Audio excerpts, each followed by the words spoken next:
ಭಾಸನಾಟಕ ಚಕ್ರ ಕುರಿತು ಇವತ್ತು ಆರಂಭ ಆಗ್ತಾ ಇರುವ ಈ ಉಪನ್ಯಾಸ ಮಾಲಿಕೆಯನ್ನು ಮಿತ್ರರಾದ ಶ್ರೀ ಎಚ್ ಎ ವಾಸುಕಿ ಅವರು ಪ್ರಾಯೋಜನ ಮಾಡಿದ್ದಾರೆ.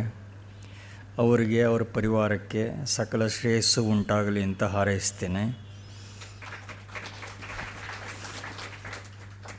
ಈಗ ಒಂದು ಮತ್ತು ಜೂನ್ 3ನೇ ವಾರದಲ್ಲಿ ಒಂದು, ಹೀಗೆ 2 ಸರಣಿಗಳಲ್ಲಿ ಶತಾವಧಾನಿ ಡಾಕ್ಟರ್ ರಾ ಗಣೇಶ್ ಅವರು ಭಾಸಕವಿಯ ನಾಟಕಗಳನ್ನು ಪರಿಚಯ ಮಾಡಿಕೊಡೋರಿದ್ದಾರೆ.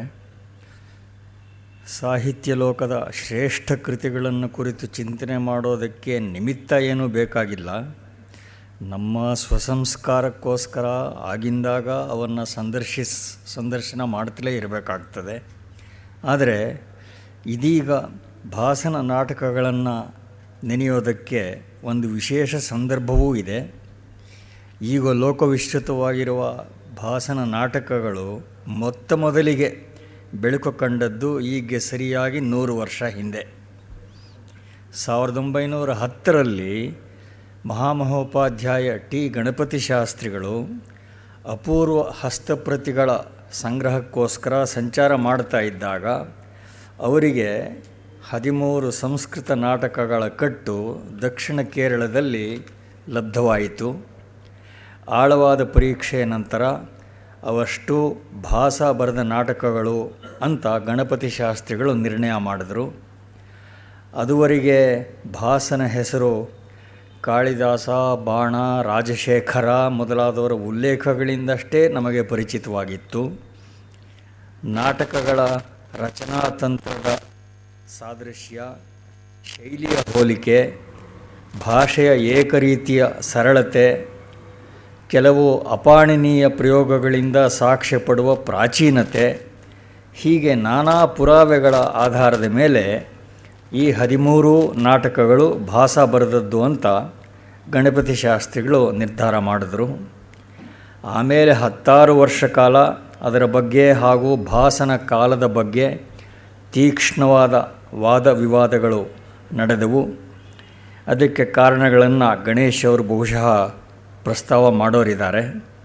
ಏನೇ ಆದರೂ ಸ್ವಪ್ನವಾಸವದತ್ತ, ಪ್ರತಿಜ್ಞಾಯೋಗಂಧರಾಯಣ, ಪ್ರತಿಮಾ ನಾಟಕ, ಪಾಂಚರಾತ್ರ, ಊರುಭಂಗ ಇವೆಲ್ಲ ಜಗತ್ತಿನ ನಾಟಕ ಸಾಹಿತ್ಯದಲ್ಲೇ ಅನುಪಮವಾದವು ಅನ್ನೋದರ ಬಗ್ಗೆ 2 ಮಾತಿಲ್ಲ. ಸಪತಾಕೈರ್ ಯಶೋಲೇಭೆ ಭಾಸೋ ದೇವಕುಲೈರಿವ ಅಂತ ಬಾಣನೇ ಉದ್ಗಾರ ಮಾಡಿದ್ದಾನೆ. ಅಂದಮೇಲೆ ಬೇರೆ ಏನು ಹೇಳುವ ಅವಶ್ಯಕತೆ ಇಲ್ಲ. ಎಲ್ಲಕ್ಕಿಂತ ಹೆಚ್ಚು ಗಮನ ಸೆಳೆಯೋದು ಅಂದರೆ ಕಾವ್ಯಕಲ್ಪನೆಯ ಉತ್ಕೃಷ್ಟತೆ ಅಲ್ಲದೆ ಭಾಸನ ಅಕೃತಕವಾದ ನುಡಿಯಲ್ಲಿ ಹೊಮ್ಮುವ ಸಂಸ್ಕೃತ ಭಾಷೆಯ ಸೊಗಸು ಏನಿದೆ, ಸಹಜ ಸೌಂದರ್ಯ ಏನಿದೆ, ಅದರ ಸಂಕ್ಷಿಪ್ತತೆ, ಅದನ್ನೆಲ್ಲ ನೋಡುವಾಗ ಇಷ್ಟು ರೀಡರ್ ಫ್ರೆಂಡ್ಲಿ ಕೃತಿಗಳು ಸಂಸ್ಕೃತದಲ್ಲಿ ಮಾತ್ರವಲ್ಲ ಬೇರೆ ಯಾವುದೇ ಭಾಷೆಯಲ್ಲಿ ವಿರಳ ಅಂತ ಹೇಳಬೇಕಾಗತ್ತೆ. ರಾಮಾಯಣವನ್ನು ಆಧಾರವಾಗಿಟ್ಟುಕೊಂಡು ರಚಿತವಾದ ನಾಟಕಗಳಲ್ಲಿ ಪ್ರತಿಮಾ ನಾಟಕದ ಕೌಶಲಕ್ಕೆ ಸರಿಗಟ್ಟುವ ಸಟಲ್ಟಿ, ಹದ ಇದು ಇರುವಂಥ ಇನ್ನೊಂದು ನಾಟಕ ಹೆಸರಿಸೋದು ಬಹಳ ಕಷ್ಟ. ಹೀಗೆ ಯಾವುದೇ ದೃಷ್ಟಿಯಿಂದ ನೋಡಿದ್ರೂ ಭಾರತೀಯ ಸಾಹಿತ್ಯ ಭವನದ ಧ್ವಜತೋರಣಗಳು ಅಂತ ಹೇಳಬಹುದಾದ ಭಾಸನ ನಾಟಕಗಳ ಅವಲೋಕನವನ್ನು ಶತಾವಧಾನಿ ಡಾಕ್ಟರ್ ರಾ ಗಣೇಶ್ ಅವರು ಆರಂಭಿಸಬೇಕು ಅಂತ ವಿನಂತಿ ಮಾಡುತ್ತೇನೆ.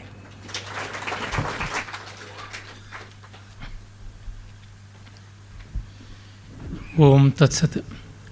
ಎಲ್ಲರಿಗೆ ನಮಸ್ಕಾರ. ಭಾಸಮಹಾಕವಿಯದು ಅಂತ ಪ್ರಸಿದ್ಧಿ ಇರುವಂಥ ಈ 13 ನಾಟಕಗಳ ಪೈಕಿ ಹಿಂದೆಯೇ ಸಮಗ್ರವಾಗಿ ಸ್ವಪ್ನವಾಸವದತ್ತ ಅಥವಾ ಸ್ವಪ್ನ ನಾಟಕವನ್ನು ವಿಸ್ತರಿಸಿ ನಾವು ಪರಿಚಯ ಮಾಡಿಕೊಂಡಿದ್ದಾಗಿತ್ತು. ಈ ಕಾರಣದಿಂದ ಈ ಮಾಲಿಕೆಯಲ್ಲಿ ಆ ನಾಟಕವನ್ನು ವಿನಾಯಿಸಿ ಮಿಕ್ಕ 12 ನಾಟಕಗಳ ಪರಿಚಯವನ್ನು ನಮಗಿರುವ ಕಾಲದೊಳಗೆ ಅಡಕವಾಗಿ ಮಾಡಿಕೊಳ್ಳೋಣ. ನಮ್ಮ ರಾಮಸ್ವಾಮಿಯವರು ಮೊದಲೇ ತಿಳಿಸಿದಂತೆ ಭಾಸ ಕಾಳಿದಾಸನಿಗಿಂತ ಪೂರ್ವ ಇದ್ದ ಮಹಾಕವಿ ಎನ್ನುವುದನ್ನು ಅನೇಕರು ಗುರುತಿಸಿದ್ದಾರೆ. ಸ್ವಯಂ ಕಾಳಿದಾಸನೇ ಹೇಳ್ತಾನೆ, ಪ್ರತಿತ ಯಶಸಾಂ ಭಾಸ ಸೌಮಿಲ್ಲ ಕವಿಪುತ್ರಾದೀನಾಂ ಪ್ರಬಂಧ ಅತಿಕ್ರಮ್ಯ ವರ್ತಮಾನ ಕವಿ ಕಾಳಿದಾಸಸ್ಯ ಕಥಂ ವಾ ಪರಿಷದೋ ಬಹುಮಾನಂ ಅಂತ. ಅಲ್ಲಿಂದ ಮೊದಲುಗೊಂಡು ನಾವು ನೋಡುವ ಬಾಣಭಟ್ಟನ ಸೂತ್ರಧಾರ ಕೃತಾರಂಭೈರ್ ನಾಟಕೈರ್ ಬಹುಭೂಮಿಕೈ ಸಪತಾಕೈರ್ ಯಶೋಲೇಭೆ ಭಾಸೋ ದೇವಕುಲೈರಿವ, ಅಥವಾ ವಾಕ್ಪತಿ ರಾಜ ತನ್ನ ಗೌಡಬಹು ಅನ್ನುವ ಪ್ರಾಕೃತ ಗ್ರಂಥದಲ್ಲಿ ಆರಂಭದ ಪೂರ್ವಕವಿ ಸ್ತುತಿಯಲ್ಲಿ ಭಾಸಮ್ಮಿ ಜಲನ ಮಿಟ್ಟೆ ಅಂತ ಹೇಳ್ತಾ ಭಾಸ ಅಗ್ನಿಮಿತ್ರನಾದವನು, ಅಂದರೆ ಅಗ್ನಿಯ ಪ್ರತೀಕವನ್ನು ತುಂಬ ಬಳಸಿಕೊಳ್ತಾನೆ ಅನ್ನುವ ಉಲ್ಲೇಖವನ್ನು ಮಾಡುವುದಾಗಲಿ. 10ನೇ ಶತಾಬ್ದಿಯಲ್ಲಿ ರಾಜಶೇಖರ ಭಾಸನಾಟಕ ಚಕ್ರೇಪಿ ಛೇಕೈ ಕ್ಷಿಪ್ತೆ ಪರೀಕ್ಷಿತು ಸ್ವಪ್ನವಾಸವದತ್ತಸ್ಯ ದಾಹಕೋ ಭೂನ್ನ ಪಾವಕಃ ಅಂತ ಅನ್ನುವಲ್ಲಿ ಭಾಸ ಅನೇಕ ನಾಟಕಗಳನ್ನು ಬರೆದಿದ್ದ. ಅದರೊಳಗೆ ಸ್ವಪ್ನವಾಸವದತ್ತ ಶ್ರೇಷ್ಠ ಇತ್ಯಾದಿ ಸಾಮಾನ್ಯ ಸಂಸ್ಕೃತದ ಪ್ರೌಢಶಾಲಾ ವಿದ್ಯಾರ್ಥಿಗಳಿಗೂ ಗೊತ್ತಿರುವಂಥದ್ದೇನೆ. ಅದನ್ನು ಮತ್ತೆ ನಾನು ಉಕ್ತಿಯಂತೆ ಪುನರಾಲೋಚನೆಯಂತೆ ಮಾಡಬೇಕಾಗಿಲ್ಲ.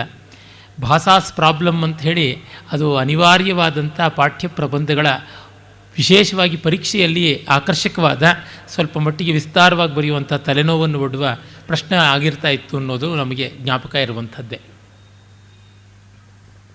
ಆದರೆ ಭಾಸನ ಕರ್ತೃತ್ವದ ಬಗ್ಗೆ ತುಂಬ ದೊಡ್ಡ ಚರ್ಚೆ ಬಂದದ್ದಕ್ಕೆ ಮುಖ್ಯವಾಗಿ ಒಂದು ಕಾರಣ ನನಗನ್ಸುತ್ತೆ ಕೇರಳದ ವಿದ್ವಾಂಸರ ಆಗ್ರಹ ಅಂತ. ಅದರೊಳಗೂ ಅವರು ಚಾಕ್ಯಾರಗಳ ಕುಲದಿಂದ ಬಂದವರಿಗೆ, ಕೇರಳದವರಿಗೆ ಊರೆಲ್ಲ ಒಂದಾದರೆ ದಾಸಯ್ಯನೇ ಒಂದು ಅಂತ ಗಾದೆ ಇದೆ. ಜಗತ್ತೆಲ್ಲ, ಇಡೀ ಭಾರತದಲ್ಲೆಲ್ಲ ನಾವು ಭರತ ಪ್ರಣೀತವಾದ ನಂದಿಕೇಶ್ವರಾದಿಗಳ ಹಸ್ತಲಕ್ಷಣವನ್ನೇ ಒಪ್ಪಿದ್ರೆ ಅವರು ಕಥಕಳಿ ಕೂಡಿಯಾಟಮಿಗೆ ಬೇರೆಯೇ ಆದಂಥದ್ದು ಮಾಡ್ತಾರೆ. ಸಾಮಾನ್ಯವಾದಂಥ ಹಾಡಿಕೆಯನ್ನೇ ಸ್ವಲ್ಪ ನಿಧಾನ ಮಾಡಿಬಿಟ್ಟಿದನ್ವೇ ಗಮಕಗಳನ್ನೆಲ್ಲ ಬೋಳು ಮಾಡಿಬಿಟ್ಟು ಹಾಡಿದ್ರೆ ಅದು ಸೋಪಾನಂ ಅಂತ, ಅದು ಜಗತ್ತಿನಲ್ಲೇ ಸರ್ವೋತ್ಕೃಷ್ಟ ಅಂತ ಕೊಚ್ಚುವಂಥದ್ದು. ಮತ್ತು ಮುಖದಲ್ಲಿ ಅದು ಯಾವುದು ಮಾಡಿದ್ರೂ ಬೀಭತ್ಸ ಅಂತಿರುತ್ತೆ. ಅದನ್ನು ಮಹಾ ಕಲಾವಿದರ ಕಲಾಕೌಶಲದ ಅಭಿನಯ ಅಂತ ಅನ್ನುವಂಥದ್ದು ಚಾಕ್ಯಾರಗಳ ಅಭಿನಯ. ಹೀಗೆ ಕೇರಳದವ್ರದ್ದು ಒಂದು ಸ್ವಲ್ಪ ಹೆಮ್ಮೆ ಜಾಸ್ತಿ. ಪ್ರಾಯಶಃ ಅದಕ್ಕೇ ಇವರು ಸಾವಾಸ ಸಾಕು ಅಂತ 7 ವರ್ಷಕ್ಕೆ ಶಂಕರಾಚಾರ್ಯರು ಗುಳೆ ಎದ್ದು ಬಂದುಬಿಟ್ರು ಅಂತಲೂ ಅನಿಸುತ್ತೆ.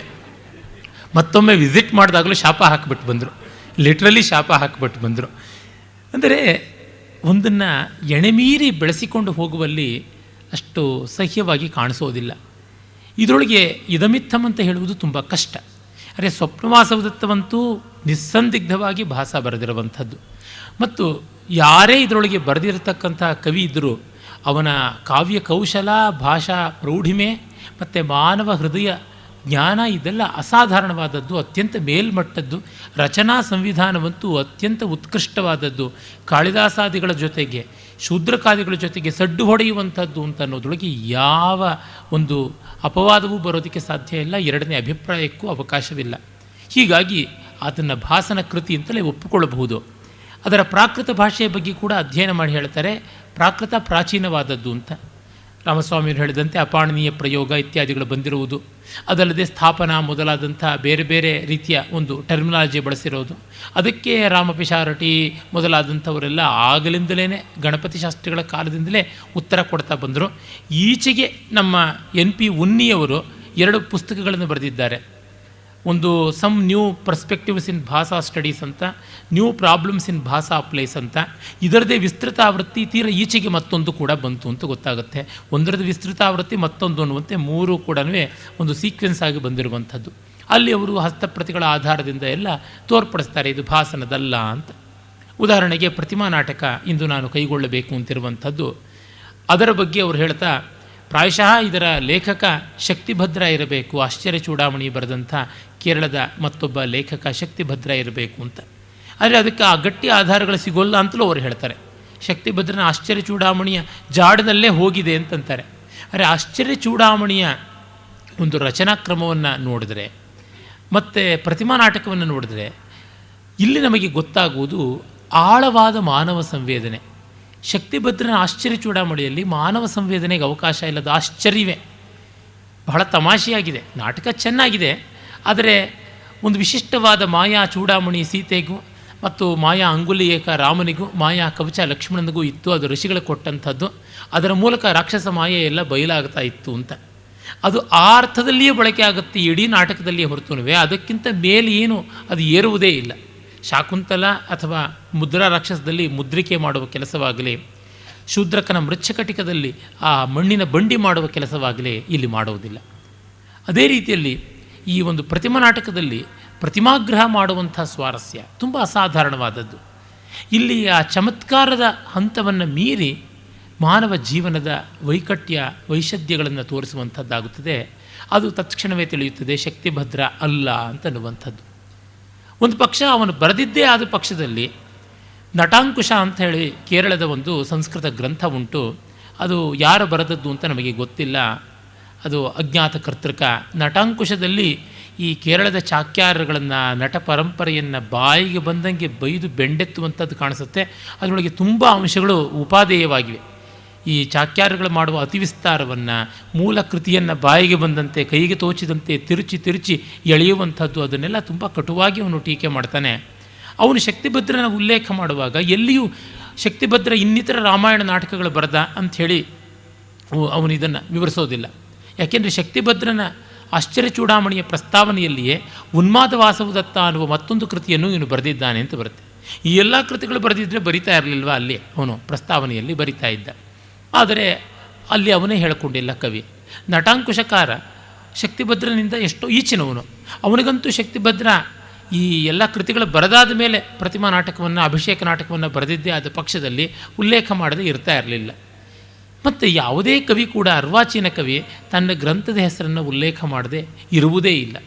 ಅರ್ವಾಚೀನತೆ ಹೆಚ್ಚಾದಷ್ಟು ಬಿರುದು, ಬಾವಲಿ, ಕೊಂಡಾಟ, ಕೋಲಾಹಲ, ಪ್ರಸ್ತಾವನೆಯಲ್ಲಿ ತನ್ನ ವಂಶಚರಿತ್ರೆ ಇದನ್ನೆಲ್ಲವನ್ನೂ ಉಟ್ಟಂಕಿಸಿಕೊಳ್ಳುವಂಥ ಲಕ್ಷಣ ಕಾಣಿಸುತ್ತೆ. ಪ್ರಾಚೀನತರನಾದಷ್ಟು ಕವಿ ಅವನಲ್ಲಿ ನಮ್ರತೆ, ತನ್ನ ಹೆಸರನ್ನು ಹೆಚ್ಚಾಗಿ ಹೇಳಿಕೊಳ್ಳಬಾರದು ಅನ್ನುವ ವಿವೇಕ ಇದೆಲ್ಲ ಕಾಣಿಸುತ್ತದೆ. ಹಾಗೆ ನೋಡಿದಾಗಲೂ ನಮಗೆ ತಿಳಿಯುತ್ತದೆ ಇದು ಕೇರಳ ರಂಗಭೂಮಿ ಭಾಸನ ಕೃತಿಗಳನ್ನು ತನ್ನ ರುಚಿಗೆ ಮತ್ತು ತನ್ನ ಬೇಡಿಕೆಗೆ ತಕ್ಕಂತೆ ತಿದ್ದಿಕೊಂಡಿದೆ ಅಂತ. ಒಂದು ಎರಡು ಬೇರೆ ಲೇಖಕರ ಕೃತಿಗಳು ಬಂದು ಸೇರಿರಬಹುದು. ಒಟ್ಟಂದದಲ್ಲಿ ಇಲ್ಲಿರುವಂಥ ಕೃತಿಗಳು ಒಂದೊಂದು ದೃಷ್ಟಿಯಿಂದ ಅನ್ಯಾದೃಶವಾದದ್ದು. ಅವುಗಳ ಮೌಲ್ಯ, ಅವುಗಳ ಮಹತ್ವ ಮಾತ್ರ ನಾವು ನಿರಾಕರಣೆ ಮಾಡುವುದಕ್ಕೆ ಸಾಧ್ಯವಿಲ್ಲ, ಅಷ್ಟು ಸುಂದರವಾದಂಥದ್ದು. ಆಮೇಲೆ ಕಾವ್ಯ ರಸಿಕರಿಗೆ ಈ ದೇಶಕಾಲಾದಿಗಳ ಚರ್ಚೆ ತುಂಬ ಬೇಕಾಗಿಲ್ಲ. ನಮ್ಮ ಪಾದೇಕಲ್ ನರಸಿಂಹ ಭಟ್ರು ಬಹಳ ಚೆನ್ನಾಗಿ ಹೇಳ್ತಾರೆ, ಕಾಳಿದಾಸನ ಕಾಲದ ಚರ್ಚೆ ನಮಗೆ ಯಾವ ಮಟ್ಟಕ್ಕೆ ಸಂಗತ ಅಂತಂದರೆ, ವ್ಯಾಸ ವಾಲ್ಮೀಕಿ ಭಾಸರಿಗೆ ಪರವರ್ತಿ, ಬಾಣ ಭೌಭೂತಿಗಳಿಗೆ ಪೂರ್ವವರ್ತಿ ಅನ್ನುವ ಒಂದು ಅಂದಾಜಿದ್ದರೆ ಸಾಕು. ಅದು ಕಣ್ಣು ಮುಚ್ಕೊಂಡು ಹೇಳ್ಬೋದು, ಕೃತಿ ನೋಡ್ತಾ ಹೇಳ್ಬಿಡ್ಬೋದು, ಇವರಿಗಿಂತ ಈಚಿನವನು ಇವರಿಗಿಂತ ಆಚಿನವನು ಅಂತ. ಅಷ್ಟು ವರ್ಕಿಂಗ್ ಡೆಫಿನೇಷನ್ ಅಂತೀವಲ್ಲ, ಅದು ಸಾಕಾಗುತ್ತೆ. ನಮ್ಮ ಪ್ರಾಯೋಗಿಕವಾದ ಯಾವುದೇ ಕ್ಷೇತ್ರದಲ್ಲಿಯೂ ಗೊತ್ತಾಗುತ್ತದೆ. ಯಾವುದೋ ಒಂದು ರಾಗದ ಲಕ್ಷಣ ಏನು ಅಂತಂದರೆ, ಲಕ್ಷಣ ಗ್ರಂಥಗಳಲ್ಲಿ ಎಷ್ಟೋ ಹೇಳಿರ್ಬೋದು, ಗಂಟ್ಲಲ್ಲಿ ನುಡಿಯುತ್ತೆಯೇ ಆ ಸ್ವರಗಳು ಈಗ ಅಷ್ಟೇ ಬರುವಂಥದ್ದು. ಗಂಟ್ಲಲ್ಲಿ ಆ ಸ್ವರಗಳು ನುಡಿತಾ ಇಲ್ಲ, ಕಿವಿಯಲ್ಲಿ ನಮಗದು ಪಥ್ಯವಾಗ್ತಾ ಇಲ್ಲ ಅಂದರೆ ಆ ಲಕ್ಷಣ ಸದ್ಯಕ್ಕೆ ಬೇಕಿಲ್ಲ. ಅದು ಇಟ್ಕೊಳ್ಳೋಣ ಸೆಮಿನಾರ್ಗಳ ಚರ್ಚೆಗೆ, ಈ ರಸವಿಮರ್ಶೆಗೆ ಅವುಗಳಂಥ ಅವಶ್ಯಕವಲ್ಲ ಅಂತ ಅನಿಸುತ್ತದೆ. ಈ ಕಾರಣದಿಂದ ಭಾಸನದೇ ಕೃತಿಗಳು ಅಂತ ಇಟ್ಟುಕೊಂಡು ನಾವು ಮುಂದುವರಿಯಬಹುದು. ಅದು ನಾಟಕ ಚಕ್ರ ಅಂತ. ನಾಟಕ ಚಕ್ರ ಯಾಕೆ ಅಂದರೆ, ಒಂದೇ ವಸ್ತುವನ್ನು ಇಟ್ಟುಕೊಂಡು ಬೇರೆ ಬೇರೆ ಹಂತದ ಕೃತಿಗಳನ್ನು ಬರೆದದ್ದು. ಅನೇಕ ನಾಟಕಗಳು ಬರೆದರೆ ಅದು ನಾಟಕ ಚಕ್ರ ಅಂತ ಅನಿಸಿಕೊಳ್ಳೋದಿಲ್ಲ. ಒಂದೇ ವಸ್ತು, ಅದರ ಕೆಲವೊಂದು ಘಟನೆಗಳು ಒಂದು ನಾಟಕದಲ್ಲಿ, ಮತ್ತು ಕೆಲವು ಘಟನೆಗಳು ಇನ್ನೊಂದು ನಾಟಕಗಳಲ್ಲಿ, ಹೀಗೆ ಒಂದು ಸಮಗ್ರ ಕಥಾ ರಚನೆಗೆ ಅವಕಾಶ ನೀಡುವಂತೆ ಆಗಿರಬೇಕು ಅಂತ. ಹಾಗೆ ನೋಡಿದರೆ ಇವನಲ್ಲಿ ಅದಕ್ಕೆ ಸ್ಪಷ್ಟವಾಗಿ ಆಸ್ಪದ ಸಿಗುವಂತೆ ನಾವು ಕಾಣ್ತೀವಿ. ರಾಮಾಯಣ ಸಂಬಂಧಿಯಾದ 2 ಕೃತಿಗಳು, ಪ್ರತಿಮಾ ಮತ್ತು ಅಭಿಷೇಕ. ಮಹಾಭಾರತ ಸಂಬಂಧಿಯಾಗಿ ಇನ್ನೂ ಹೆಚ್ಚಿನವು ಕಾಣಿಸುತ್ತವೆ. ಅದರ ಆನುಪೂರ್ವಿಯಲ್ಲಿಯೇ ನೋಡ್ತಾ ಹೇಳೋದಾದರೆ, ಮೊದಲಿಗೆ ನಾವು ಮಧ್ಯಮ ವ್ಯಾಯೋಗ, ಆ ಬಳಿಕ ಪಂಚರಾತ್ರ, ಆಮೇಲೆ ದೂತವಾಕ್ಯ, ಆ ಬಳಿಕ ದೂತ ಘಟೋತ್ಕಚ ಮತ್ತು ಕರ್ಣಭಾರ, ಅನಂತರ ಕಡೆಯಲ್ಲಿ ಊರುಭಂಗ ಅನ್ನುವಂಥ ನಾಟಕಗಳನ್ನು ನಾವು ನೋಡ್ತೀವಿ. ಇನ್ನು ಬೃಹತ್ ಕಥೆಯನ್ನು ಆಧರಿಸಿ ಬರೆದಂಥದ್ದು ಈ 2 ಕೃತಿಗಳು ನಮಗೆ ಪ್ರಧಾನವಾಗಿ ಉದಯನ ಕಥೆಯನ್ನು ಆಶ್ರಯಿಸಿಕೊಂಡಂಥವು ಪ್ರತಿಜ್ಞಾ ಯೌಗಂಧರಾಯಣ ಅಥವಾ ಪ್ರತಿಜ್ಞಾ ನಾಟಿಕ, ಮತ್ತೊಂದು ಸ್ವಪ್ನವಾಸವದತ್ತ ಅಥವಾ ಸ್ವಪ್ನ ನಾಟಕ. ಇದಲ್ಲದೆ ಬೃಹತ್ ಕಥೆಯಂಥ ಒಂದು ಗ್ರಂಥವನ್ನೇ ಆಧರಿಸಿ ಬರೆದದ್ದು ಅಂತ ಹೇಳಬಹುದಾದರೆ ನಮಗೆ ಕಾಣಿಸುವಂಥದ್ದು ದರಿದ್ರ ಚಾರುದತ್ತ ಅಥವಾ ಚಾರುದತ್ತ ಅನ್ನುವ ಒಂದು ನಾಟಕ, ಆ ಬಳಿಕ ಬರುವಂಥ ಅಭಿಮಾರಕ, ಮತ್ತು ಭಾಗವತವನ್ನೇ ಆಧರಿಸಿಕೊಂಡು ಬರೆದದ್ದು ಅಥವಾ ಹರಿವಂಶ ವಿಷ್ಣು ಪುರಾಣಾದಿಗಳ ಆಧಾರದ್ದು ಅಂತ ಹೇಳುವುದಿದ್ರೆ ಬಾಲಚರಿತ ಅಂತ ಒಟ್ಟು 13 ನಾಟಕಗಳ ಒಂದು ಪಟ್ಟಿ ಸಿದ್ಧವಾಗುತ್ತದೆ. ಜೀವಾರಾಮ ಕಾಳಿದಾಸ ಶಾಸ್ತ್ರಿಗಳು ಅನ್ನೋರು ಮಧ್ಯಪ್ರದೇಶದ ಗೋಂಡ್ವಾಳದ ಪ್ರಾಂತ್ಯದಿಂದ ಮತ್ತೊಂದು ನಾಟಕ ಭಾಸನದು ಅಂತ ಪ್ರಕಟ ಮಾಡಿ ಅದು ಯಜ್ಞಫಲ ಅನ್ನುವ ಹೆಸರಿನಲ್ಲಿ ಪ್ರಸಿದ್ಧವಾಗಿ ಆಮೇಲೆ ಯಾರೋ ಬರೆದಂಥ ಹಾಕ್ಸ್, ಅದು ಯಾವುದೋ ಕಲ್ಪಿತವಾದ ಕೃತ್ರಿಮ ಅಂತ ತಿಳಿಯಿತು. ಅದರ ಮೇಲೂ ಬೇಕಾದಷ್ಟು ಬರವಣಿಗೆ ನಡೆದಿದೆ. ಆದರೆ ಅದು ಭಾಸನದಲ್ಲ ಅಂತ ವಿದ್ವಜ್ಜನರು ಸಾಬೀತು ಮಾಡಿದ್ದಾರೆ. ಗಣಪತಿ ಶಾಸ್ತ್ರಿಗಳ ಪಟ್ಟಿಯಲ್ಲಿ ಆ ನಾಟಕ ಇರಲಿಲ್ಲ. ಈ 13 ಇನ್ನೂ ಹೆಚ್ಚಿನದು ಬರೆದಿದ್ದಿರಬಹುದು. ಯಾಕೆಂದರೆ ಭಾಸನ ಹೆಸರಿನಲ್ಲಿ ಸುಭಾಷಿತ ಗ್ರಂಥಗಳಲ್ಲಿ, ಅಲಂಕಾರ ಶಾಸ್ತ್ರ ಗ್ರಂಥಗಳಲ್ಲಿ ಇನ್ನೂ 10 ಶ್ಲೋಕಗಳು ಸಿಗುತ್ತವೆ. ಅವುಗಳಲ್ಲಿ ಯಾವುದೂ ಕೂಡ ಈಗ ಉಪಲಬ್ಧ ಇರತಕ್ಕಂಥ ನಾಟಕಗಳಲ್ಲಿ ಕಾಣುವಂಥದ್ದಲ್ಲ. ಅದರಿಂದ ಅವನು ಇನ್ನಷ್ಟು ಮತ್ತಷ್ಟು ಬರೆದಿದ್ದಿರಬಹುದು ಅಂತ ಅನಿಸುತ್ತದೆ. ಏಕೆಂದರೆ ಮಹಾಭಾರತದ ಕಥೆಯೇ ವನಪರ್ವದಿಂದ ಅವನು ತೆಗೆದುಕೊಂಡಿದ್ದಾನೆ. ಯಾವುದು ಮಧ್ಯಮ ವ್ಯಾಯೋಗ ಅಂತ ಉಂಟು, ಅದು ಕಾಡಿನಲ್ಲಿ ಪಾಂಡವರು ವನವಾಸ ಮಾಡ್ತಾ ಇದ್ದ ಸಂದರ್ಭದಿಂದ ಆರಂಭವಾಗುತ್ತದೆ. ಆ ವನಪರ್ವದಿಂದ ಯುದ್ಧ ಪರ್ವದ ಕಡೆಯವರೆಗೆ ಅದರ ಪೂರ್ವಾಪರ ಕಥೆಗಳನ್ನು ಕುರಿತಂತೆ ಅವನು ಬರೆದಿದ್ದಿರಬಹುದು, ನಮಗೆ ದಕ್ಕಿಲ್ಲ. ಹಾಗೆಯೇ ರಾಮಾಯಣದಲ್ಲಿ ಅವನು ಅಯೋಧ್ಯಕಾಂಡದಿಂದ ತೆಗೆದುಕೊಂಡಿದ್ದಾನೆ ತತ್ಪೂರ್ವದ ಭಾಗ, ಮತ್ತು ಪಟ್ಟಾಭಿಷೇಕಾಂತ್ಯ ಮಾಡಿದ್ದಾನೆ ತದನಂತರ ಭಾಗ ಉತ್ತರಕಾಂಡದ್ದು, ಅವು ನಮಗೆ ಸಿಗ್ತಾ ಇಲ್ಲ. ಈ ರೀತಿ ಇರುವುದರಿಂದ ಇನ್ನಷ್ಟು ಬರೆದಿದ್ದಿರಬಹುದು. ಹಾಗೆಯೇ ಕೃಷ್ಣ ಕಥೆಯೂ ಸಂಬಂಧಿಸಿದಂತೆ ಅವನು ಕೇವಲ ಕಂಸ ವಧೆಯವರೆಗಿನದು ಮಾತ್ರ ಬರೆದಿದ್ದಾನೆ. ತದನಂತರದ ಕಥೆಗಳನ್ನು ನಾವು ನೋಡ್ತಾ ಇಲ್ಲ.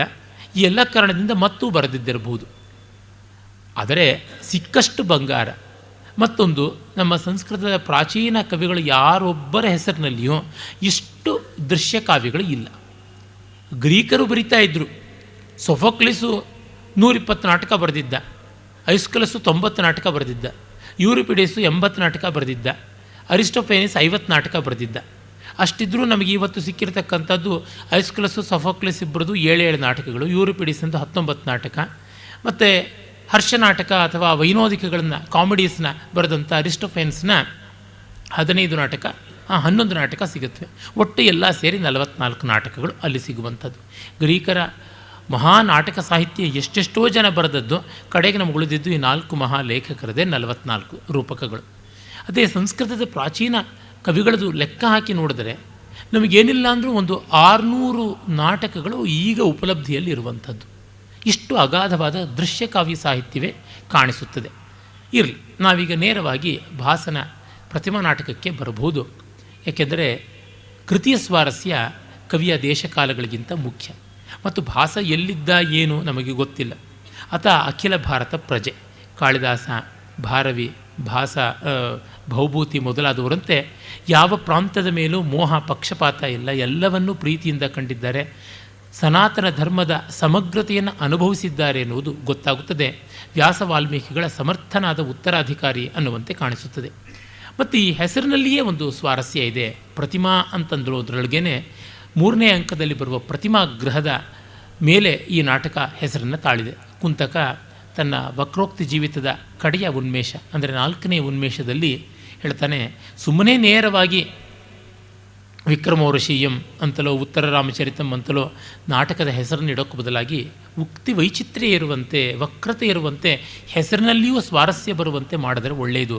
ಅಭಿಜ್ಞಾನ ಶಾಕುಂತಲ, ಮುದ್ರಾ ರಾಕ್ಷಸ, ಮೃಚ್ಛಕಟಿಕ, ಪ್ರತಿಮಾನಿರುದ್ಧ ಇತ್ಯಾದಿ ಹೇಳ್ತಾನೆ. ಇದು ಆ ಕಾರಣದಿಂದಲೇ ಪ್ರತಿಮಾ ದಶರಥಂ ಅಂತ ಇರಬೇಕು ಅಂತ ಹೇಳಿಬಿಟ್ಟು ಒಬ್ಬರು ವಿದ್ವಾಂಸರು ಅಭಿಪ್ರಾಯ ಪಡ್ತಾರೆ. ದಶರಥನ ಒಂದು ಪ್ರತಿಮೆ ಇದ್ದಂಥ ಪ್ರತಿಮಾಗ್ರಹ ಅಂತ. ಆದರೆ ಪ್ರತಿಮಾ ಅನ್ನೋದರಿಂದಲೇ ಸೊಗಸಿದೆ ಅಂತ ನನಗನ್ಸುತ್ತೆ. ಕಾರಣ ಅಲ್ಲಿ ಬೇರೆಯವರ ಪ್ರತಿಮೆಯೂ ಇತ್ತು, ಮತ್ತು ಒಂದು ಪ್ರತಿಮೆ ಹೇಳಿದ ಕಥೆ, ಹೇಳದೆಯೇ ಹೇಳಿದ ಕಥೆ ಇನ್ಯಾರು ಹೇಳುವುದಕ್ಕಿಂತ ವಿಶೇಷವಾಗಿ ಅವನಿಗೆ ಗೊತ್ತಾಯಿತು. ದಶರಥನ ಸಾವು ಅವನಿಗೆ ತಿಳಿದದ್ದು ಪ್ರತಿಮೆಯ ಮೂಲಕ. ಅವನಿಗೆ ಯಾರೂ ಹೇಳಲಿಲ್ಲ, ಮನುಷ್ಯರು ಯಾರೂ ಹೇಳಲಿಲ್ಲ, ಮಾತಿನಲ್ಲಿ ಯಾರೂ ತಿಳಿಸಲಿಲ್ಲ, ಆ ವಿಗ್ರಹದ ಮೂಲಕವಾಗಿ ಅವನಿಗೆ ಗೊತ್ತಾಯಿತು. ಅಂತಂದರೆ ಎಷ್ಟೋ ಘಟನೆಗಳು ನಮಗೆ ತಿಳಿಯದೇ ಇರುವ ರೀತಿಯಲ್ಲಿ ತಿಳಿಯೋದು ಬಹಳ ಅರ್ಥಪೂರ್ಣವಾದದ್ದು, ಶಕುನಪೂರ್ಣವಾದದ್ದು. ಕವಿಯ ಕೃತಿಯೂ ಅದೇ ತರಹ. ಅವನು ಹೇಳದೇ ಹೇಳಿದಂಥದ್ದೇ ವಿಶಿಷ್ಟವಾದಂಥದ್ದು. The unsaid is better poem ಅಂತಾರಲ್ಲ, ಆ ದೃಷ್ಟಿಯಿಂದಲೂ ಕೂಡ ಅತಿಶಯ. ಮತ್ತು ಪ್ರತಿಮಾ ಅಂತನ್ನುವುದಕ್ಕೆ ಒಂದು ನಿದರ್ಶನ, ಹೋಲಿಕೆ, ದೃಷ್ಟಾಂತ, ಮಾದರಿ ಅನ್ನುವ ಎಲ್ಲ ಅರ್ಥ ಉಂಟು. ಇಲ್ಲಿ ಕಾಣುವ ಭ್ರಾತೃಪ್ರೇಮ ಮತ್ತು ಭೋಗದ ಬಗೆಗೆ, ರಾಜ್ಯ ಸೌಭಾಗ್ಯಗಳ ಬಗೆಗೆ ಒಂದು ವಿಮುಖತೆ, ಅಂದರೆ ನನಗೆ ನ್ಯಾಯವಾಗಿ ಸಲ್ಲುವಂತಿದ್ದರೂ ಕೂಡ ಮತ್ತೊಬ್ಬನಿಗೆ ಅದು ಬೇಕು ಅಂತಿದ್ದರೆ ಅದು ಅವನು ತೆಗೆದುಕೊಳ್ಳಲಿ ಅನ್ನುವಂಥ ಉದಾರ ದೃಷ್ಟಿ ನೋಡಿದಾಗ ಅದೊಂದು ಮಾದರಿಯಾಗಿ ಕಾಣಿಸುತ್ತದೆ. ರಾಮಾಯಣವೇ ಒಂದು ಮಾದರಿಯ ಕಾವ್ಯ, ಒಂದು ಆದರ್ಶ ಕಾವ್ಯ. ಪ್ರಾಯಶಃ ಮೊದಲ ಸುಸಂಸ್ಕೃತ ಮಹಾಕಾವ್ಯ ಜಗತ್ತಿನಲ್ಲಿ ರಾಮಾಯಣ ಅನ್ನಬೇಕು. ಮೊದಲ ಮಹಾಕಾವ್ಯ ಯಾವುದು, which is the first epic ಅಂತನ್ನುವುದಕ್ಕೆ ಚರ್ಚೆ ಬರಬಹುದು. ಆದರೆ ಅತ್ಯಂತ ಸುಸಂಸ್ಕೃತ ಕಾವ್ಯ ಅಂದರೆ ರಾಮಾಯಣವೇ. ಅಲ್ಲಿ ನಾಯಕನಿಂದ ಪ್ರತಿನಾಯಕ, ಖಳ, ವಿಲನ್ವರೆಗೆ ಎಲ್ಲರೂ ಕೂಡ ದೊಡ್ಡವರೇನೆ. ಮಹಾಭಾರತದಲ್ಲಿ ದುರ್ಯೋಧನನಂಥ ನಾಯಕ ಇದ್ದಾನೆ, ಪ್ರತಿನಾಯಕ ಇದ್ದಾನೆ ಹೊರತುನುವೆ ರಾವಣನಂಥ ಒಬ್ಬ ಸರ್ವೋತ್ಕೃಷ್ಟನಾದ ಪ್ರತಿನಾಯಕ ಇಲ್ಲ. ಈ ದೃಷ್ಟಿಯಿಂದ ಕಂಡಾಗ ರಾಮಾಯಣ ಒಂದು ಮಾದರಿ. ಆ ಕಾರಣದಿಂದಲೇ ಅಲ್ಲಿಯೇ ಒಂದು ಉಲ್ಲೇಖ ಬರ್ತದೆ, ಪರಂ ಕವೀನಾಮಾಧಾರಂ ಅನ್ನುವಂತೆ. ಕಾಳಿದಾಸಾದಿಗಳು ಪೂರ್ವಸೂರಿಗಳು ಅಂಥೇಳಿ, ಕವಿ ಅಂಥೇಳಿ ಗೌರವಿಸಿರೋದು ವಾಲ್ಮೀಕಿಯನ್ನು ಈ ದೃಷ್ಟಿಯಿಂದ. ಹೀಗಾಗಿ ಪ್ರತಿಮಾ ಅನ್ನುವ ಹೆಸರೇ ಒಂದು ಸ್ವಾರಸ್ಯ. ಹಸ್ತಪ್ರತಿಗಳಲ್ಲಿ ಇರುವುದು ಪ್ರತಿಮಾ ನಾಟಕ ಅಂತ, ಪ್ರತಿಮಾ ಅಂತಲೂ ಅದನ್ನು ಕರೀತಾರೆ. ನಾಟಕ ಅನ್ನೋದು ಮತ್ತೆ ಸೇರಿಕೊಂಡಿರ್ತಕ್ಕಂಥದ್ದು. ಈಗ ಶಾಕುಂತಲ ನಾಟಕ, ಸ್ವಪ್ನವಾಸವದತ್ತ ನಾಟಕ ಅನ್ನುವಂತೆ ಪ್ರತಿಮಾ ಅನ್ನುವಂಥದ್ದೇನೆ ಇದೊಂದು ಮಾದರಿ ಅನ್ನುವ ಅರ್ಥದಲ್ಲಿ ನಾವು ನೋಡಬಹುದು. ಈ ಕಥೆ ಅಯೋಧ್ಯಾಕಾಂಡದಿಂದ ಯುದ್ಧಕಾಂಡ ಅಂತ್ಯದವರೆಗೂ ಇದೆ. ಆದರೆ ಪ್ರಧಾನವಾಗಿರುವಂಥದ್ದು ಇಲ್ಲಿ ಅಯೋಧ್ಯ ಅರಣ್ಯಕಾಂಡಗಳ ಕಥೆ. ಅದರೊಳಗೂ ಅಯೋಧ್ಯಾಕಾಂಡದ ಕಥೆಗೇ ನಾವು ಸುಮಾರು 4 ಅಂಕಗಳನ್ನು ನೋಡ್ತೀವಿ. ಮತ್ತು ಉಳಿದ 3 ಅಂಕಗಳು ಒಂದು ಸ್ವಲ್ಪ ಮಟ್ಟಿಗೆ ಅವಸರವಾಗಿಯೇ ಉಳಿದ ಭಾಗಗಳು ಕಥಾ ಸಮಾಪ್ತಿಗೋಸ್ಕರ ಬಂದಿದೆ. ವಸ್ತುತಃ ಪಾದುಕಾ ಪಟ್ಟಾಭಿಷೇಕಕ್ಕೆ ಕವಿ ಮುಗಿಸಿದ್ದಿದ್ದರೆ ಮತ್ತೂ ರಮಣೀಯವಾಗ್ತಾ ಇತ್ತೋ ಏನೋ, ಅಂದರೆ ಇನ್ನೂ ಸಾಂದ್ರತೆ ಬರ್ತಾ ಇತ್ತು. ಭಾಸ ಕಾಳಿದಾಸನಿಗಿಂತ ಈ ಕೆಲವು ಅಂಶಗಳಲ್ಲಿ ಕಡಿಮೆ ಆಗ್ತಾನೆ. ಕಾಳಿದಾಸನಿಗೆ ಅವಸರವಾಗಿ ಮುಗಿಸಬೇಕು ಅನ್ನುವಂತೆ ಇಲ್ಲ. ಉಪಕ್ರಮ ಹೇಗೆ ಮಾಡಿರ್ತಾನೆ, ಸಾಮಾನ್ಯ ಉಪಸಂಹಾರವನ್ನು ಅದೇ ಕ್ರಮದಲ್ಲಿ ಮಾಡ್ತಾನೆ. ಇಲ್ಲ, ಒಂದು ವೇಗ ಇಟ್ಟುಕೊಂಡ್ರೆ ಆ ವೇಗಕ್ಕೆ ಕಾರಣವನ್ನು ಅಂತರ್ಗತವಾದ ರೀತಿಯಲ್ಲಿ ಸೂಚಿಸ್ತಾನೆ. ಒಟ್ಟಿನಲ್ಲಿ ಅವನು ಪೂರ್ವಾಪರ ಸಂತುಲನ ಚೆನ್ನಾಗಿ ಮಾಡ್ತಾನೆ. ಆದರೆ ಭಾಸನಲ್ಲಿ ಕೆಲವೊಮ್ಮೆ ಅದನ್ನು ನಾವು ನೋಡೋದಿಲ್ಲ. ವಿಶೇಷವಾಗಿ ಪ್ರತಿಮಾ ನಾಟಕದಲ್ಲಿ ಹಾಗೆ ಕಾಣುವಂಥದ್ದಲ್ಲ. ಆದರೆ ಕೊಟ್ಟ ಆ 7 ಅಂಕಗಳಲ್ಲಿ ಮೊದಲ 4 ಅಂಕಗಳಂತೂ ಅತ್ಯಂತ ಉತ್ಕೃಷ್ಟವಾದದ್ದು. ಅದು ಮಹಾಕವಿಯ ಪ್ರತಿಭೆ ಅನ್ನೋದ್ರೊಳಗೆ ಯಾವ ಸಂದೇಹವೂ ಬರುವುದಿಲ್ಲ. ಮತ್ತೊಂದು ಭಾಸನಲ್ಲಿ ನಾವು ಕಾಣಬಹುದಾದ ವಿಶೇಷ ಅಂತಂದರೆ ಅತ್ಯಂತ ರಂಗ ಪ್ರಯೋಗಾರ್ಹತೆ. ಮಿಕ್ಕ ಕವಿಗಳ ಬಗ್ಗೆ ಆ ಮಾತು ಹೇಳೋದು ಕಷ್ಟ. ಬೇರೆಯ ಕವಿಗಳು ಕಾಳಿದಾಸನನ್ನು ಸೇರಿಸಿಕೊಂಡು 1-2 ಮಾತುಗಳನ್ನು ಕತ್ತರಿಸೋಣವೆ, 1-2 ಶ್ಲೋಕವನ್ನು ಪಕ್ಕಕ್ಕಿಡೋಣವೆ ಅಂತ ಆಧುನಿಕ ನಿರ್ದೇಶಕರಿಗೆ ಅನಿಸಿದರೆ ಆಶ್ಚರ್ಯವಲ್ಲ. ಆದರೆ ಭಾಸನನ್ನು ಮಾತ್ರ ಯಾವುದೊಂದು ಮಾತು ಬಿಡದೆ ಬಳಸಿಕೊಂಡು ಅದಕ್ಕೆ ರಂಗವಂತಿಕೆಯನ್ನು ಅರ್ಥವತ್ತಾದ ರೀತಿಯಲ್ಲಿ ಕೊಡುವಂತೆ ಮಾಡಬಹುದು. ಇದನ್ನು ಅನೇಕರು ಗಮನಿಸಿಯೂ ಇದ್ದಾರೆ. ಜೊತೆಗೆ ನಾವು ಕಾಣುವ ಮತ್ತೂ ಒಂದು ಸ್ವಾರಸ್ಯ ಇವನಲ್ಲಿ ಇರುವಂಥದ್ದು ಅಂತಂದರೆ, ಯಾವುದೇ ಅನ್ಯಾನ್ಯ ವರ್ಣನೆಗಳನ್ನು ಕೂಡ ಕಥೆಗೆ ನೇರವಾಗಿ ಸಂಬಂಧಪಟ್ಟಂತೆ ಮಾಡುವ ಕಾರಣ ನಮಗೆ ಯಾವುದೂ ಭಾರ ಆಗೋದಿಲ್ಲ, ಓದಿಕೆಗೂ ಭಾರ ಆಗೋದಿಲ್ಲ. ಒಂದು ಮಾತನ್ನು ಪದ್ಯ ರೂಪದಲ್ಲಿ ಹೇಳಿದರೆ ಅದು ದೊಡ್ಡ ಪದ್ಯವಾದರೆ 3-4 ಡೈಲಾಗ್ ಆಗಿ 3-4 ಸಂಭಾಷಣೆಯಾಗಿ ಹರಿದು ಹಂಚಿಕೊಟ್ಟು ಬಿಡ್ತಾನೆ. ಆ ಮಟ್ಟದ ಅವನಿಗೆ ರಂಗತಂತ್ರದ ಅರಿವಿದೆ ಅಂತ ಗೊತ್ತಾಗುತ್ತದೆ. ಮತ್ತು ಇವನಲ್ಲಿ ಕಾಣುವ ಇನ್ನೊಂದು ಉತ್ಕೃಷ್ಟವಾದ ಅಂಶ ಪತಿತೋದ್ಧರಣ ಶಕ್ತಿ. ಇದು ಕೆಲವೊಮ್ಮೆ ಅತಿರೇಕಕ್ಕೆ ಬಂದಿದ್ದುಂಟು ಅರ್ವಾಚೀನರಲ್ಲಿ, ಆದರೆ ಭಾಸನಲ್ಲಿ ಅಷ್ಟಾಗಿ ಕಾಣುವುದಿಲ್ಲ.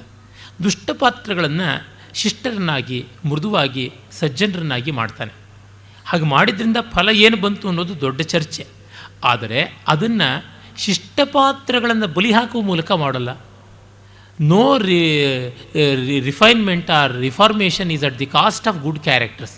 ಇದು ನಾವು ನೋಡಬೇಕು.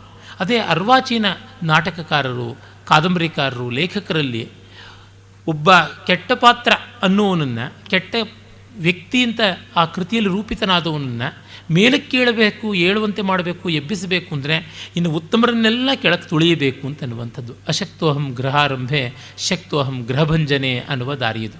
ಭಾಸ ಒಂದು ಕಡೆಯೂ ಹಾಗೆ ಮಾಡಿಲ್ಲ. ದುಷ್ಟರು ಶಿಷ್ಟರಾಗ್ತಾರೆ, ಶಿಷ್ಟರು ಉತ್ತಮರಾಗ್ತಾರೆ, ಉತ್ತಮರು ಸರ್ವೋತ್ತಮರಾಗ್ತಾರೆ. ಇದು ಅವನ ದಾರಿ. ಈ ಮೂಲಕವಾಗಿ ನಿಜವಾದ ಕೆಟ್ಟತನ ಒಳ್ಳೆತನ ಅನ್ನೋದು ಕೃತಿಯಲ್ಲಿ ಇಲ್ಲವಲ್ಲ. ಹೀಗೆ ಯಾಕೆ ತಂದದ್ದು? ರಾವಣ ಸಮಾಜದಲ್ಲಿ ಒಬ್ಬ ವ್ಯಕ್ತಿಯಾಗಿ ಕೆಟ್ಟವನು, ಆದರೆ ರಾಮಾಯಣದಲ್ಲಿ ಒಂದು ಪಾತ್ರವಾಗಿ ತುಂಬ ಒಳ್ಳೆಯ ಪಾತ್ರ. It's A beautiful character but A very wicked personality. ಈ ವ್ಯತ್ಯಾಸವನ್ನು ನಾವು ಗಮನಿಸಿಕೊಳ್ಳಬೇಕು. ಕೃತಿಯಲ್ಲಿ ಒಳಿತು ಕೆಡಕು ಅನ್ನೋದು ಇಲ್ಲವಲ್ಲ. ಹಾಗಾಗಿ ಎಲ್ಲವೂ ರಸವಾದಾಗ ಬೀಭತ್ಸ ಕೆಟ್ಟ ರಸ, ಶೃಂಗಾರ ಒಳ್ಳೆಯ ರಸ, ಶಾಂತ ಮತ್ತೂ ಒಳ್ಳೆಯ ರಸ, ಆ ಥರದ್ದಿಲ್ಲವಲ್ಲ ಅಂತಂದರೆ ಕಾವ್ಯಕ್ಕೆ ಮೋದದ ಜೊತೆಗೆ ಬೋಧೆಯ ಒಂದು ಆಯಾಮ ಇದೆ, ಒಂದು ಅಂಶ ಇದೆ. ನಚೈತೆ ಪ್ರೀತಿ ವ್ಯುತ್ಪತ್ತಿ ಭಿನ್ನ ರೂಪೇ ಏವ ದ್ವಯೋರಪಿ ಏಕವಿಷಯತ್ವಾತ್ ಅಂತ ಅಭಿನವ ಗುಪ್ತ ಹೇಳ್ತಾನೆ.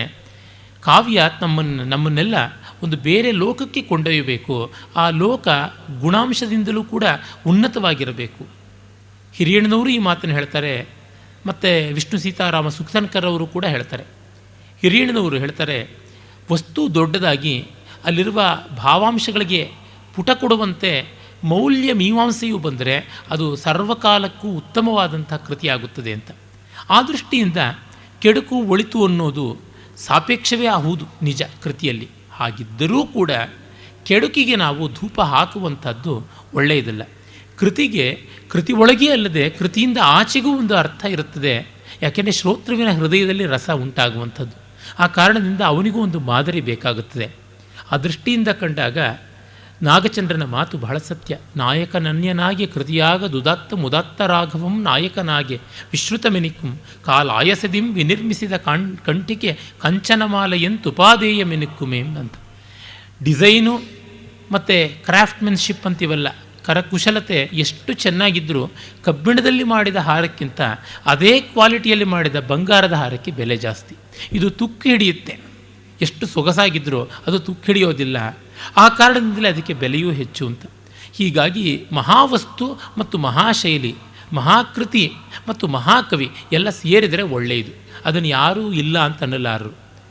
ಈ ದೃಷ್ಟಿಯಿಂದ ನೋಡಿದ್ರೇ ಕೇವಲ ಹಾಸ್ಯವನ್ನೇ ಮುಖ್ಯವಾಗಿಟ್ಟುಕೊಂಡಂಥ ಒಂದು ಕೃತಿ ಸತ್ಕೃತಿ ಆಗ್ಬೋದೇ ಹೊರತು, ಸುಕೃತಿ ಆಗ್ಬೋದೇ ಹೊರತು ಮಹಾಕೃತಿ ಮಹತ್ಕೃತಿ ಆಗುವುದು ಕಷ್ಟ ಅಂತ. ಯಾಕೆಂದರೆ ಹಾಸ್ಯ ಅಂಗರಸವೇ ಹೊರತು ಅಂಗಿರಸವಲ್ಲ. ಹಾಸ ಮನೋಧರ್ಮ ಜೀವನದಲ್ಲಿ ಇರಬೇಕು. ಆದರೆ ಜೀವನದಲ್ಲೂ ಕೂಡ ಅದು ಜೀವನಕ್ಕೆ ಉಪಷ್ಟಂಭಕವಾಗಿರುತ್ತೆ ಹೊರತು ಜೀವನದಲ್ಲಿ ಪ್ರಧಾನವಾದ ಪಾತ್ರವನ್ನು ವಹಿಸೋದಿಲ್ಲ. ಅದೇ ರೀತಿಯಲ್ಲೇ ನೀತಿ ಮೌಲ್ಯ ಇತ್ಯಾದಿಗಳು ಆನುಷಂಗಿಕವಾಗಿ ಬರದೇ ಇದ್ದರೆ ಆ ಕೃತಿಯಲ್ಲಿ ಆ ಮಟ್ಟದ ಒಂದು ಮೌಲ್ಯ ಮೀಮಾಂಸೆ ಎರವಾಗುತ್ತೆ. ತನ್ಮೂಲಕ ಜೀವನ ದೀಪಕ್ಕೆ ತೈಲಪ್ರಾಯವಾಗುವ ಸಂಗತಿ ಕಡಿಮೆ. ಇನ್ನು ನಾವು ನೇರವಾಗಿ ಪ್ರತಿಮಾ ನಾಟಕಕ್ಕೆ ಬಂದರೆ, ಕವಿ ಮೊದಲಿಗೆ ಒಂದು ಮುದ್ರಾಲಂಕಾರಯುಕ್ತವಾದ ಪದ್ಯದಲ್ಲಿ ನಾಂದಿಯನ್ನು ಮಾಡ್ತಾನೆ.